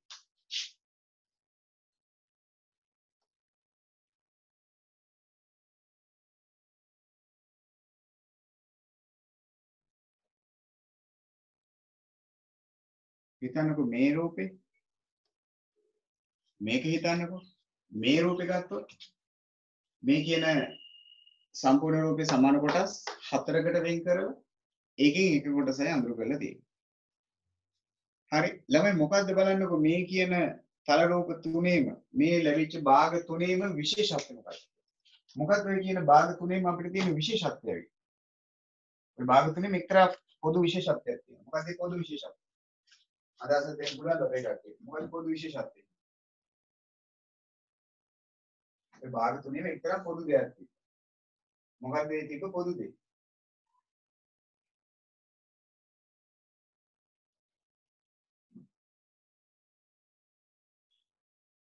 ඔව් ඒකක භාග තමයි. ඒකක භාග වෙන්න හේතුව. ඇයි ඒකක භාග වෙන්න හේතුව? ඔව් මොකක්ද හේතුව? ඔය භාග තුනේම ලවයේ දිහා බැලුවොත් ඒ කියන්නේ උඩ ඉන්න එක්කෙනා දිහා බැලුවොත් උඩ ඉන්න එක්කෙනා එකයි නේද බලන්න. පළවෙනි එකේ 3න් එක උඩ ඉන්නේ එක. දෙවෙනි එකේ 5න් එක උඩ ඉන්නේ එක. ඊළඟ එකේ 4න් එක උඩ ඉන්නේ එක. එතකොට ලවය සෑම විටම එකයි. ඒ නිසා තමයි ඔය වගේ භාග අවස්ථාවල අපි කියන්නේ මොකක් කියලාද?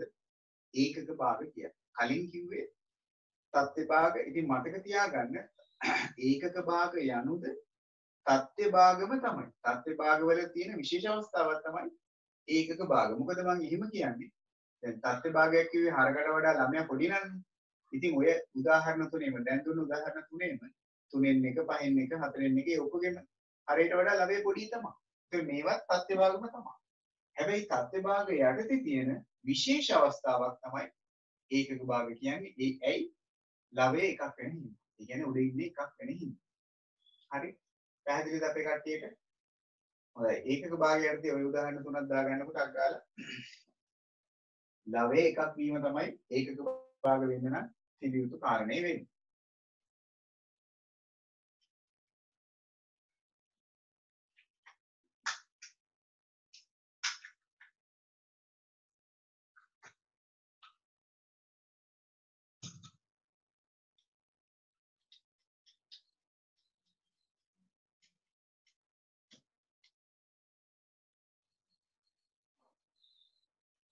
හොඳයි.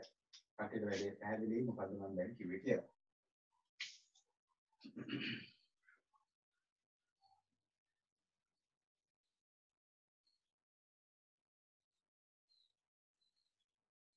ඔන්න භාග මූලික හැඳින්වීම, ඒකක භාග තත්ත්ව භාග හැඳින්වීම, හරය ලවේ හැඳින්වීම කරා.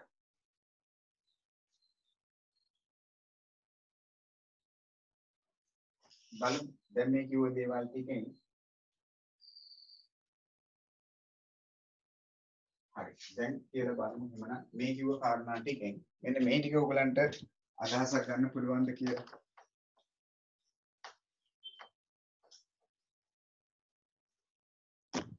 හරි. මම කියනවා මෙහෙම කාරණා.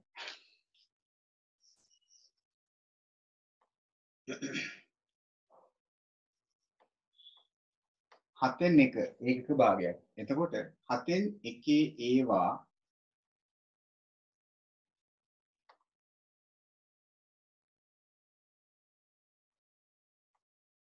තුනක් යනෝ හතෙන් එකේ ඒවා තුනක් යනෝ කුපමණද කියලා ඇහුවොත් අපේ ළමයින්ට අදහසක් දෙන්න පුළුවන්.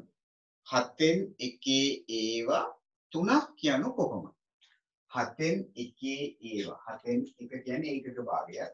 ඒවා තුනක් හතෙන් එකේ ඒවා තුනක් යනු කොහොමද? හොඳයි. ඔය විදිහට අදහසක් එකපාරටම ඇවිල්ලා. හොඳයි. හතෙන් එකේ ඒවා තුනක්.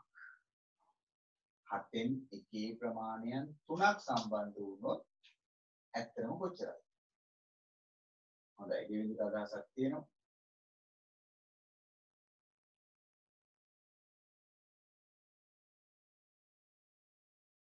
හොඳයි. ඊපස්සේ අනුති මොකද්ද 213 වල තේරෙන්නේ? හොඳයි. 4 දෙනෙක්ට 5 දෙනෙක්ට අදහස ආවා. ඇත්තටම හතෙන් එකේ ඒවා තුනක් යනු කොපමණක්ද කියලා.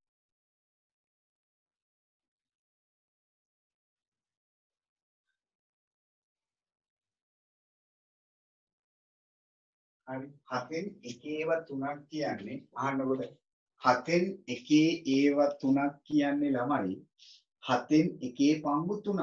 ඒ කියන්නේ හතෙන් එකේ ඒවා තුනක් ඇවිල්ලා එහෙමනම් කොච්චරක් වෙනවද? හතෙන් පංගු 3. ඉතින් එකේ ගොඩවල් 3ක්. හතෙන් එක හතෙන් එක හතෙන් එක. ඒතර ඔක්කොම ටික එකතු වුණොත් හතෙන් එකේ පංගු 3ක් කියන්නේ කොච්චරක්ද? හතෙන් පංගු 3ක්. හතෙන් පංගු 3ක්. එහෙමනම් කට්ටියට අදහසක් ගන්න පුළුවන්ද බලන්න මේක 8න් 5ක් යනෝ 8න් එකේ ඒවා කොපමණද? හරි මම හිතන්නේ දැන් අනුකිට වැරද්ද ඉස්සර පැහැදිලි වෙන්නේ නැති. 7න් එකේ ඒවා 3ක් කියන්නේ 21න් පංගු නෙවෙයි. 7න් එකේ ගොඩවල් 3ක් කියන්නේ 7න් 3ක් අනුකි. හරි. එහෙනම් දැන් මම අහන්නේ අනිත් පැත්ත. කලින් අහපු එකේම අනිත් පැත්ත. 8න් 5ක් කියනු 8න් එකේ ගොඩවල් කීයද? අන්න දැන් මෙතන තේරුණා. හොඳයි. දැන් කට්ටියට වැඩේ පැහැදිලි වුණා. 8න් 5 කියන එක හැදෙන්නේ 8න් 1 කියන ඒකක භාග කීයකින්ද?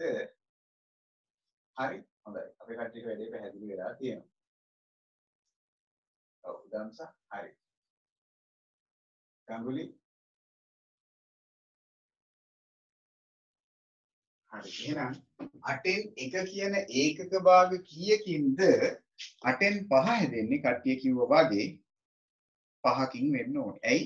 8න් 1 ගොඩවල් 5ක් සම්බන්ධ වුණාම තමයි අනිත් කීයක් හැදෙන්නේද 8න් පංගු 5ක් හැදෙන්නේ. එවනම් ඔන්න 7න් 1 ගොඩවල් වලින් හිතුවොත් පංගු 3ක් කියන්නේ 7න් පංගු 3ක් කියන්නේ. ඒත් එක්කම 8න් පංගු 5ක් කියන්නේ 8න් 1 කියන ඒකක භාග වලින් හිතුවොත් ඒකක භාග 5ක සම්බන්ධ. මෙන්න මේ කියන කාරණා උදාහරණ දෙකක් දාගන්න. ඒකක භාග වලින් අපිට ලැබෙන්න පුළුවන් ප්‍රශ්න. ඒකක භාග වලින් අපිට ලැබෙන්න පුළුවන් ප්‍රශ්න.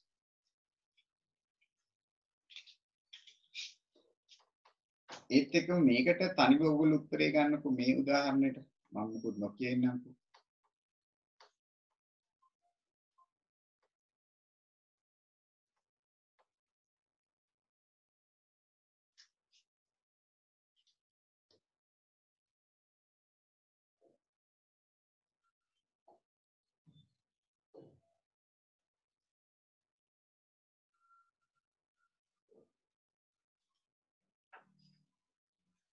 අවසාන උදාහරණය වල තනිව හිතලා කරන්නකො බලන්න.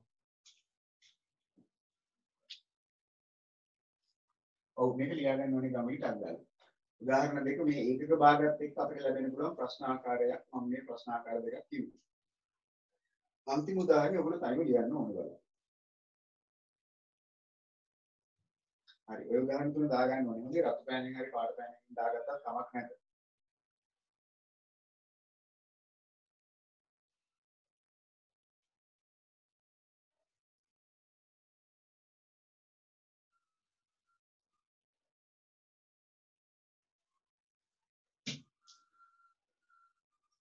ඔව් දැන් මේ ටික ලියන්න ඕනේ ඩග්ගාල.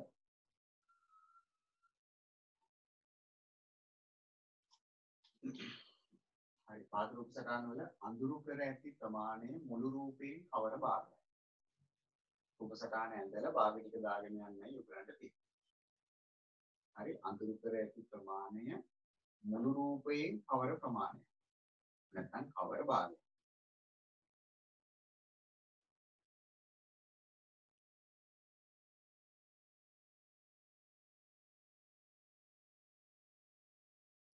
පොඩි වැඩක් ඔන්න දැන් කිව්වා.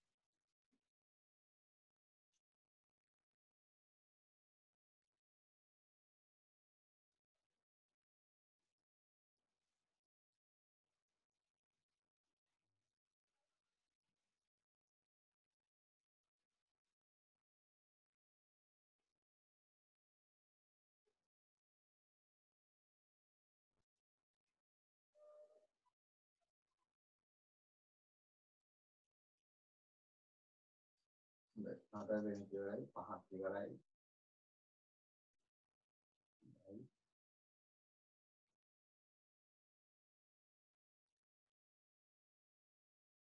ඉවරයි කම්ප්ලීට් හරි.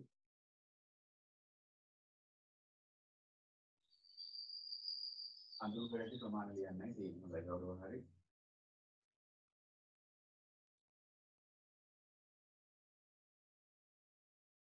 අවසාන වශයෙන් එකක් කරලා බලන්න. පළවෙනි රූපේ ගත්තොත් සම්පූර්ණ ප්‍රමාණයෙන් කවර පංගුවක්ද කියලා හිතුවොත්. සම්පූර්ණ ප්‍රමාණයෙන් කවර පංගුවක්ද කියලා හිතුවොත්. ඒතර සම්පූර්ණ කොටස් 9ක් තියෙනවා. ඒ 9න් කීයක් අඳුරු වෙලාද? 5ක්ම අඳුරු වෙලා. එහෙනම් ඔන්න පළවෙනි එක අඳුරු කර ඇති ප්‍රමාණය මුළු රූපයෙන් කවර භාගයක්ද? 9න් පංගු 5ක්. දෙවෙනි එක සමාන කොටස් දෙකකටයි වෙන් කරලා තියෙන්නේ. ඒකෙන් එකක්ම අඳුරු කරලා. එහෙනම් දෙකෙන් එක. ඊළඟ කාරණේ මේ කියන රූපයේ සමාන කොටස් තුනකට වෙන් කරලා තුනෙන් එකක් තමයි අඳුරු කරලා තියෙන්නේ. තුනෙන් එකක් තමයි අඳුරු කරලා තියෙන්නේ. බලන්න කී දෙනෙක් ඒක හරිද කියලා හිතනවා.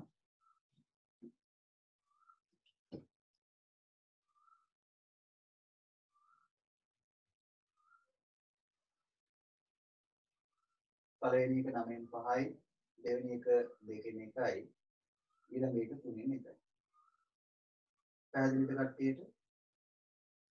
කාටද පුළුවන් කියන්නේ එහෙමනම් ඔය කියලා තියෙන රූප සටහන ඇතුලේ ඒකක භාග කීයක් තියෙනවද? ඔය රූප සටහන් තුන ඇතුලේ ඒකක භාග කීයක් තියෙනවද? ඔය දීලා තියෙන රූප සටහන් ඇතුලේ ඒකක භාග කීයක් තියෙනවද?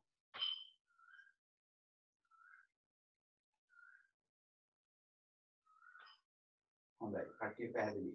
හොයාගන්න දන්නවා දැන් එහෙමනම් මේකත්. ඒකක භාග දෙකක් තියෙනවා. එකක් දෙකෙන් එක අනික තුනෙන් එක. ඔව්. ඒකක භාග දෙකක් තියෙනවා. එහෙමනම් අද දවසේ වන්න භාග ආරම්භ කිරීම, භාග සම්බන්ධ හැඳින්වීම, තත්ත්ව භාග ඒකක භාග හැඳින්වීම, හරේලවය හැඳින්වීම, අඳුරු කරපු රූප තුලින් කොපමණ ප්‍රමාණයක් අඳුරු කරලාද කියලා හොයන විදිය ඕගලන්ට දැන් පැහැදිලි ඇතයි කියලා මම හිතනවා. හරි?